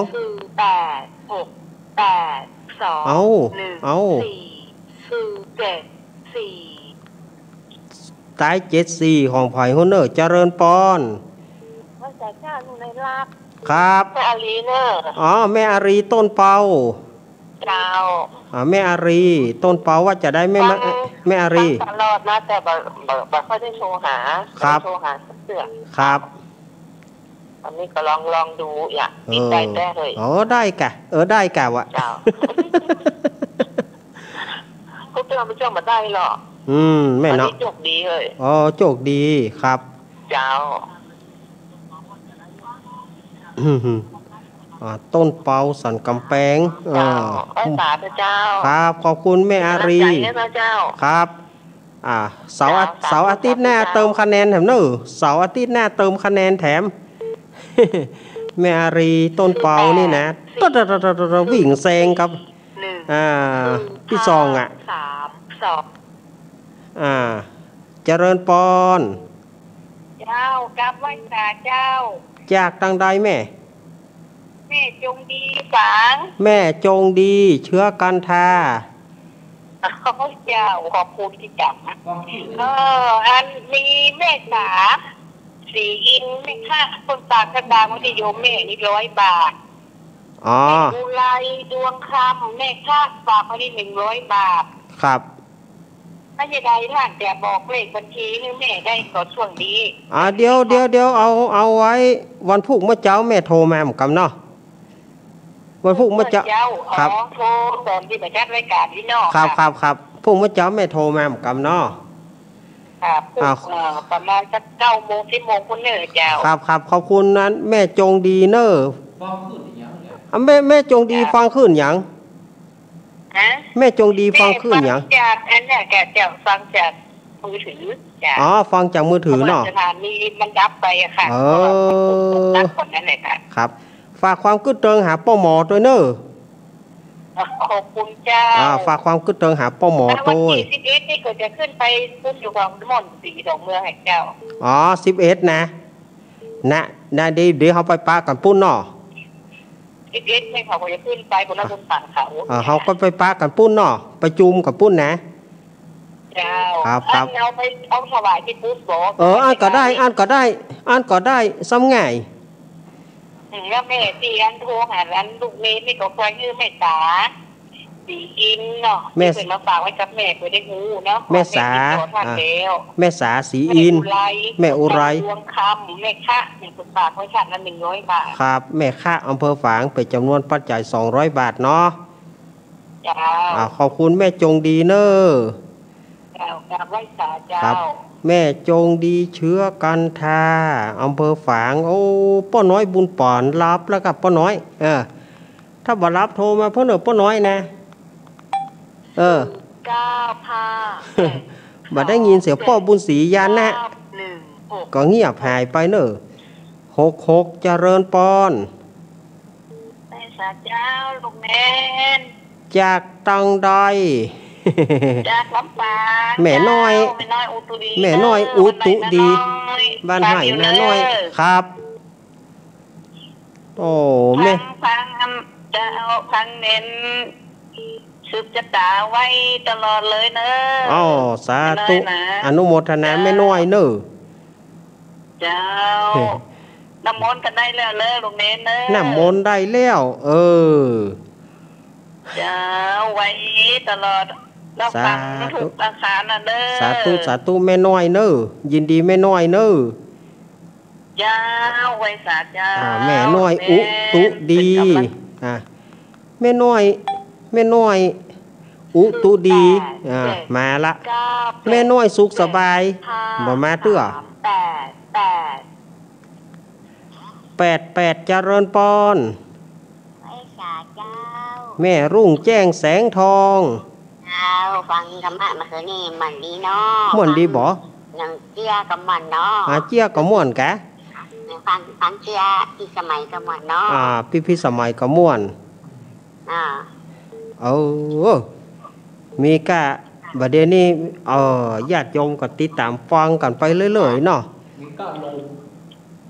ฟังธรรมะกับมัน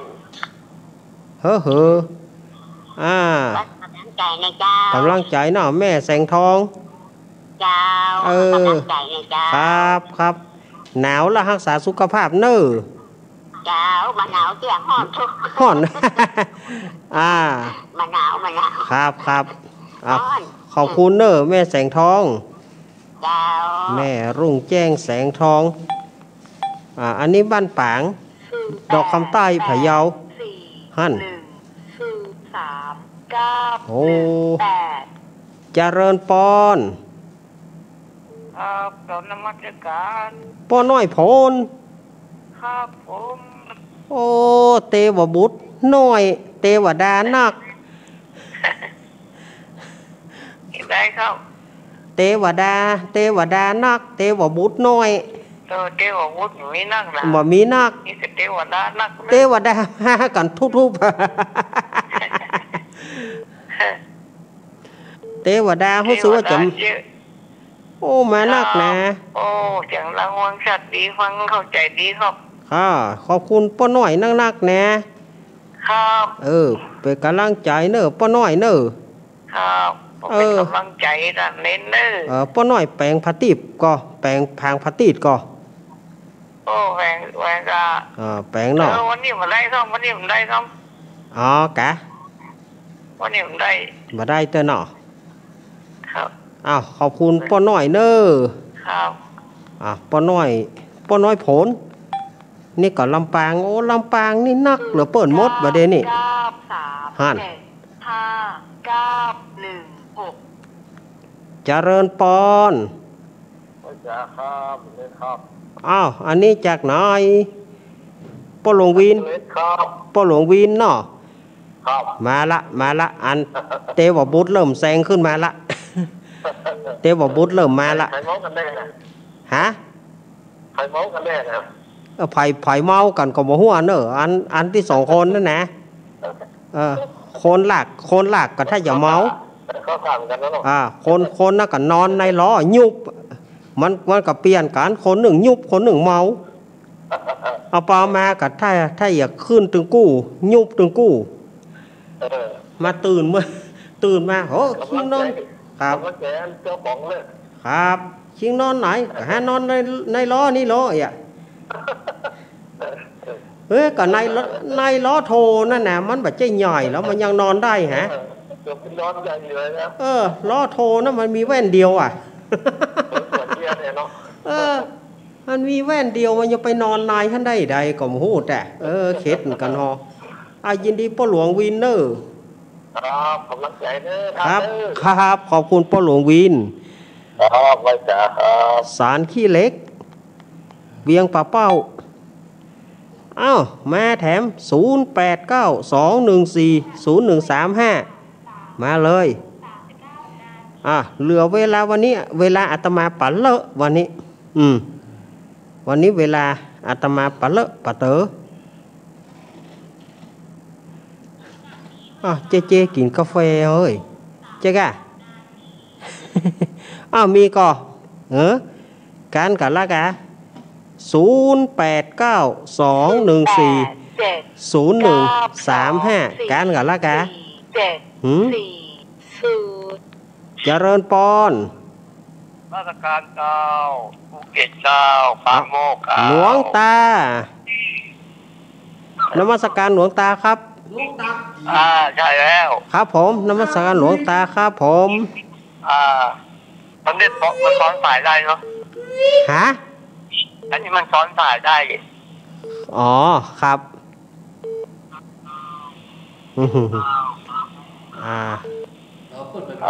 ได้แล้วเนาะครับผมเดี๋ยวนี้หนาวไม่จริงมันโอ้ครับเดี๋ยวนี้หนาวไม่จริงนะหนาวไม่จริงหนาวหลอกเนี่ยผมเอาผ้าคลุมมาด้วยเนี่ยเดี๋ยวนี้เหงื่อแตกซิกเลยเดี๋ยวนี้ผมคลุมผ้ามาด้วยเนี่ยเดี๋ยวนี้ครับผมครับขอบพระคุณหลวงตานะครับหลวงตา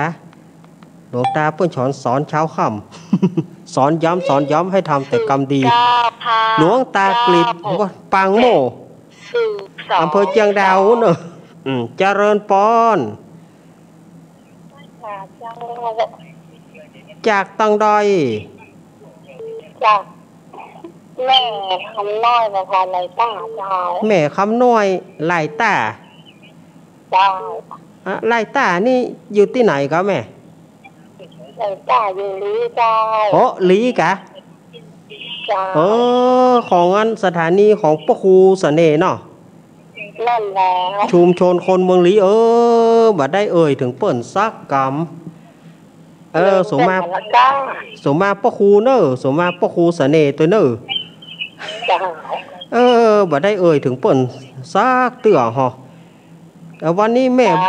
ม่บุญหลงกับบ่มาเต้อนะแม่บุญหลงอยู่บ้านบวกกับบ่มาเต้อปัจจันก้า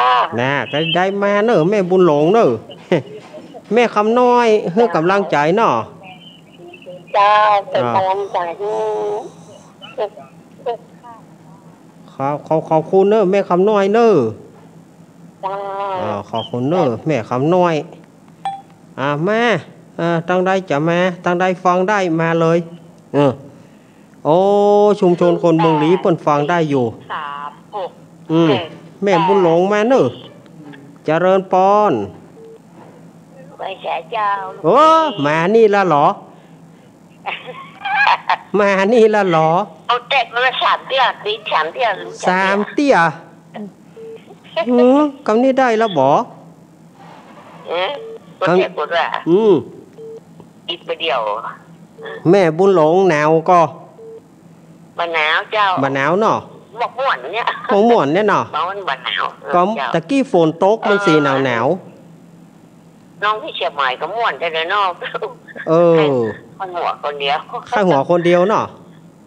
ลูกเอ็นก็ม่วนแต่เด้อกบไปแข่งกับงัวพ่อตัวเก่าเนาะตัวเก่าขนาดหน่อยเนาะ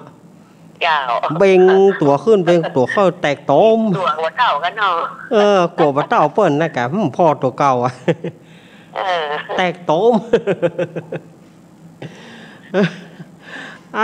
ยินดีแม่บุญหลง ใจเจ๊เด้อก ำลังใจเจเนาะครับยินดีแม่บุญหลงเด้อ เจ้า ครับโอ้แม่บุญหลงนี่นะเปิ้น80ปลายเต้าแม่เฮาอายุเปิ้นเต้าแม่เฮาแต่เปิ้นโทรศัพท์ยังแจ๋วนะแม่เฮานี่มีเหมือนกันแต่เปิ้นบ่โทรเจริญปอนเจ้ามาหาเล่นยาย อุ้ยอินเข้าอุ้ยพอกับอาจารย์ลูกจะเมืองมาก็เอาอุ้ยอินมาแล้วเนอะอุ้ยอินนะบัลลับเตื้อกระปูนแจ้งไก่กันนะลำปางจักไก่นะโอ้จักลำปางอ่ะกันนะโอ้บะจ้ายกันนายมาก่อนเอาที่มาก่อนกับแม่อุ้ยมันโทรรุดอ่ะโทรรุดเนาะโอ้คิดแต่มือจับปะคอนี่เอาได้แล้วได้น้ำมนต์ได้น้ำมนต์แล้วเนาะกินน้ำมนต์นั่นน่ะเอานอนรับดีเด้อสาธุเนอะแข็งแรงนะแข็งแรงแต่เอวมันเหลือมันใต้ได้สบายนั่นได้ขี่รถอ่ะด้วยบุญของอุ้ยตัวแล้วกับบุญของพุทธคุณตัวเนาะแล้วก็อายุก็ยืนเนี่ยอายุยืน80ได้แข็งแรงขนาดโอ้แข็งแรงตลอดเนอะอุ้ยอินเนาะตลอดครับได้300อยู่นะเนาะครับขอบคุณอุ้ยอินเนอร์ขอบคุณหนาวแล้วก็รักษาสุขภาพเด้อครับขอบคุณอุ้ยอินเนอร์วันนี้ที่ได้เจ็บได้ป่วยได้เบื่ออยากสักอย่างเด้อเหมือนเดียวกันอุ้ยอินครับเป็นกำลังใจเด้อครับตลอดครับอุ้ยอินเสมอก็อันไหนมาก่อนเฮาก็ฮับก่อนนะอุ้ยเฮ้ยบ่ได้ฮักเบื้องย่ำแคมไปเนอะอุ้ยจะไปว่าฮักเบื้องย่ำแคมคนนั้นคนนี้เนอะอุ้ยเนอะเจริญปอนติดแล้วตัวมานี่รอบมาหันติดยากเลยกดมาเป็นกำลังใจอุ้ยอินนะเจ้าครับเสียงเพิ่นมันบ่ค่อยสบายเนาะเฮวินบ่สบายกว่าเจ้าเนาะเปิ้นเป็นไทยลื้อเนาะกำลังใจให้กันแล้วกันครับเปิ้นเป็นไทยลื้ออุ้ยอินเจ้าเปิ้นอู้เป็นไทยลื้อกะคล้ายๆยองนะแบบนั้นน่ะครับสำเนียงเปิ้นเป็นไทยลื้อคือพี่ฟังแล้วเหมือนเป็นบ่ค่อยสบายกว่าคือถ้าขอบคุณคุณผู้ฟังที่ให้กำลังใจทุกคนเจ้าทุกคนเลยนะเจ้ารวมไปถึงคุณป้าคนน้าเนาะเอารวมหมดเลยผู้เสียงผู้สายแล้วแต่เปิ้นเฮอคะแนนล้นหลามเนอะเจ้าขอบคุณเจ้าคะแนนล้นหลามเลยพี่สมัยของเฮานี่นะคนไหนก็คนฮื้อคะแนนกันเนอะคำอ้ายฮื้อแต่ใดฮื้อเต็ม10,000เลยว่ะโอ้โหเขาโทรมาหาผมฮื้อ200,000ฮะฮื้อ200,000โอ้อะไรจะขนาดนั้นฮะ8 9 4 7 6เจริญปอนไปจ๋าครับสมเด็จรักตั้งได้ฮะผมยกเอกพะเยาไอเอกพะเยาครับผมไอเอกอยู่ธรรมะใกล้เคียงครับไอเอกนี่อยู่บ้านอย่างก็พะเยาอยู่บ้านสันบุญเกิดตำบลไม่เติมผมยังพะเยาครับผมยังพะเยาครับเพราะว่าพี่น้องที่สมัยเราเสียขมวนพี่น้องครับแต่วันเน้นกับเราม่วนที่กันนะขอบคุณให้กำลังใจเนอะครับขอบคุณไอเอกเนอะครับผมสวัสดีครับไอเอกพะเยานี่เปิ้น เติมคะแนนให้เต็มเนอะบัตานจะบัตานแม่อารีกับพี่ตองนะจะบัตานนั้นแม่อารีกับพี่ตองนะบัตานกันเด้อเอาให้เติมให้เต็มเนอะแม่จันทิพย์ไปไหนแม่จันทิพย์เกตการามแม่จันทิพย์มีตังใดเหรอ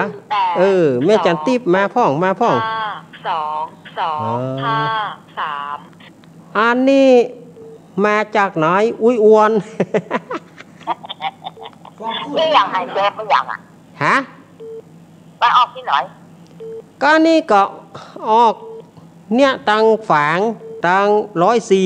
104ห้าบได้นะแต่วันนี้ก็บอกว่าดับไปหลายสถานีสถานีวันนี้นะมาออกเลยแล้วอุ้ยอวนสุ่มมากะสุ่มไปอุ้ยอวนสุ่มฟังเนาะสุ่มโทรเนาะโอ้สุ่มก็เน็ตอยู่นี่แล้วหรอกจะไป9:40นี่มันจะต้องเปิดใจแล้วจะใกล้จบแล้วเน็ตอุ้ยอวนเน็ตแต่โอ้ยกหัวแม่โป่งเฮ้เนอะยกนิ้วโค้เฮ้เนอะ2 นิ้วเลยถ้าดับแผลดีเอ็นซีจะต่อจะอู้ไหมเนาะครับก็หลวงยาแกงอย่างเลี้ยงดับพอดีแกออก104มีก็หลวงยาแกงอย่างเลี้ยงแกงร้านกับน้ำพริกผักนึ่งน้ำพริกผักนึ่งเนาะยินดีเนอะอุ้ยอ้วนขอบคุณนักเนอะที่โทรหากันเจอไงแล้วก็ว่าอยากมองออกแล้วมันเป็นไรบ้านแป้นกับบะหมี่แม่วางกับบะหมี่อ้าวเจ้าเฮ้ยบ้านแป้นกับบะหมี่ลุงโดมกับบะหมี่จักลุงโดมบะหมี่จักอะไรยังก็ขนาดบะหมี่ก็มีศรัทธาญาติโยมก็โทรกันเลาะเหมือนกันนะเอาขอบคุณอุ้ยอ้วนเนอะอยู่ดีมีสุขเนอะอุ้ยอ้วนซุ่มก็เน็ตนะอุ้ยอ้วนนี่นะถึงซุ่มก็โอ้โหซุ่มก็ปั๊บ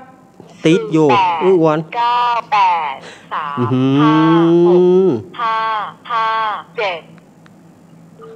เจริญปอนสวัสดีเจ้าจากทางใดแม่จากทางใดแม่โทรบ้านถ้ำนี่เนาะเจ้าบ้านถ้ำไหนบ้านถ้ำแม่สายกะบ้านถ้ำมันปินเนี่ยเจ้า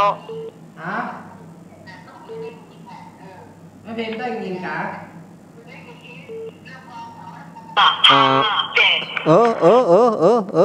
แม่เฮ้ยแม่เพลงบอกว่าเพื่อกำลังใจครับขอกำลังใจแม่เพนเนอร์แม่เพนอยู่ดีมีสุขเนอร์ฮือกำลังใจแม่เพนเสมออันนั้นก็แม่เพนฮือกับย่างเกือบไปละข้าหำหน่อยค่ะยินดีแม่เพนเนอร์เอาเหลือเวลาแหม3 นาทีสถานญาติโยมแหม2 สายสุดท้าย2 สายสุดท้าย2 สายสุดท้ายเนอะไฟจะมาเจริญปอนแม่พังอยู่เลยแม่พังอยู่แม่ตาน้อยเจ๊โฮมลำปาง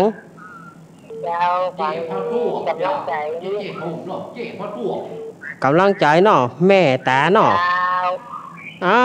เจเตอร์เนอร์เจเตอร์เนอร์แม่เจ๊พ่อตัวเด้อเรากำลังดีเจ๊กี่ข้อก็ยังไงข้าวพอดยินดีแม่ตาเนอมาแฮมสาย1แฮมสาย1เนอเจริญปอนเจ้าจากที่ไหนแม่จากทางใดจากบ้านถ้ำเจ้าบ้านถ้ำตะกี้แม่โทรแล้วเหรอเอามาตรงใกล้นะมันจะได้อู้กับเตียโลอันนี้แหมถ้ำ1ตะกี้บ้านถ้ำฝางเนาะเจ้าอันนี้บ้านถ้ำดอกคำใจเจ้าเจ้าเฮ้ยเจ้าเฮ้ยบ้านเหมือนกันเหียแม่ชื่อแม่ยังแม่ แม่ปันไงเจ้าแม่ปอนเจ้าอันนี้มันเมาก็จะอยู่กะอ๋อกะยังมันยินฮันโอ้ประเด็นนี้เปว่าที่เปิ้นอู้กันนี่กันมันจะได้อู้นเตียลูเปิ้นโทรมานี่เปิ้นซุ่มฟังกันเฮ้ยเอายินดีนะแม่เวลาหมดแล้วเนอะขอบคุณเนอะขอสุมาเนอะแม่ปอนเนอะเวลาอาตมาหมดแล้วเสียดายเหมือนกันกำลังม่วนอูไปอูมาติดใส่กับกำลังโอ้อันนี้ขนาดว่าวิทยุเปิ้นบ่ได้ยินแต่ว่าความอุตสาหะมุ่งมานะที่เปิ้นอยากจะฟังอาตมายกตัวอย่างโยมตะกี้ก็แม่สีทรโทรจากเฟซฟังจากเฟซจากไลน์อันนี้เฮาก็บอกว่าก่อนอุ้ยอวนโทรมาตะกี้บอกว่าบ่ได้ยินสักสถานีแล้วอุ้ยอวนอย่าได้ซุ่มลุย ซุ่มก็ยังเน็ตอยู่นะขณะเฮาอยู่ในรายการอุ้ยอวนก็เน็ตอยู่แล้วก็ไลน์สถานีบอกว่าบ่ได้ยินแต่ของแม่ล่าสุดนี่แม่ว่าได้แม่ที่โทรมาจากบ้านถ้ำพะเยานี่บอกว่าแม่บ่ได้ยินลูกเนนออกวิทยุก่อแสดงว่าวิทยุเป็นอย่างบ่ฮู้เสียไปหลายสถานีเฮาก็บ่ฮู้เฮาก็อู้ไปติ๊กเฮาก็บ่ฮู้อันใดกันนะบัดเดี๋ยวนี้แล้วแม่เพนก็โทรมาแม่เพนขาวเตี้ยโทรมาซุ่มเหมือนกันว่าเผื่อโทรมาแต่เปิ้นโทรมาหาเบอร์เจขอบคุณนะแม่เพนเนอะอยู่ดีมีสุขวันนี้เวลาอาตมาหมดแล้วอาตมานำเอารายการอำลาศรัทธาญาติโยมไปก่อนไปลืมเนอะวันที่13ที่จะถึงนี้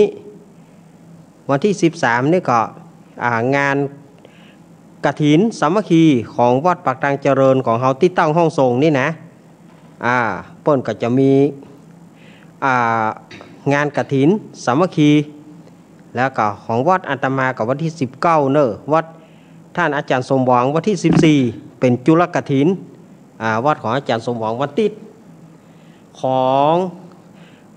ท่านบิ๊กบอสเฮาวันเสาร์แล้วก็ท่านพระครูสมหวังวันติดของอาตมาวันศุกร์ วันนี้อาตมาก็ได้อู้อย่างไปผิดพลั้งเผลอไปขอสุมาอภัยเนอะขอบคุณทุกสถานีขอบคุณทุกท่านที่ให้กำลังใจมาขอบคุณเจ้าหน้าที่ทุกสถานีที่เปิดรับสัญญาณไว้ขอบคุณเจเนอะ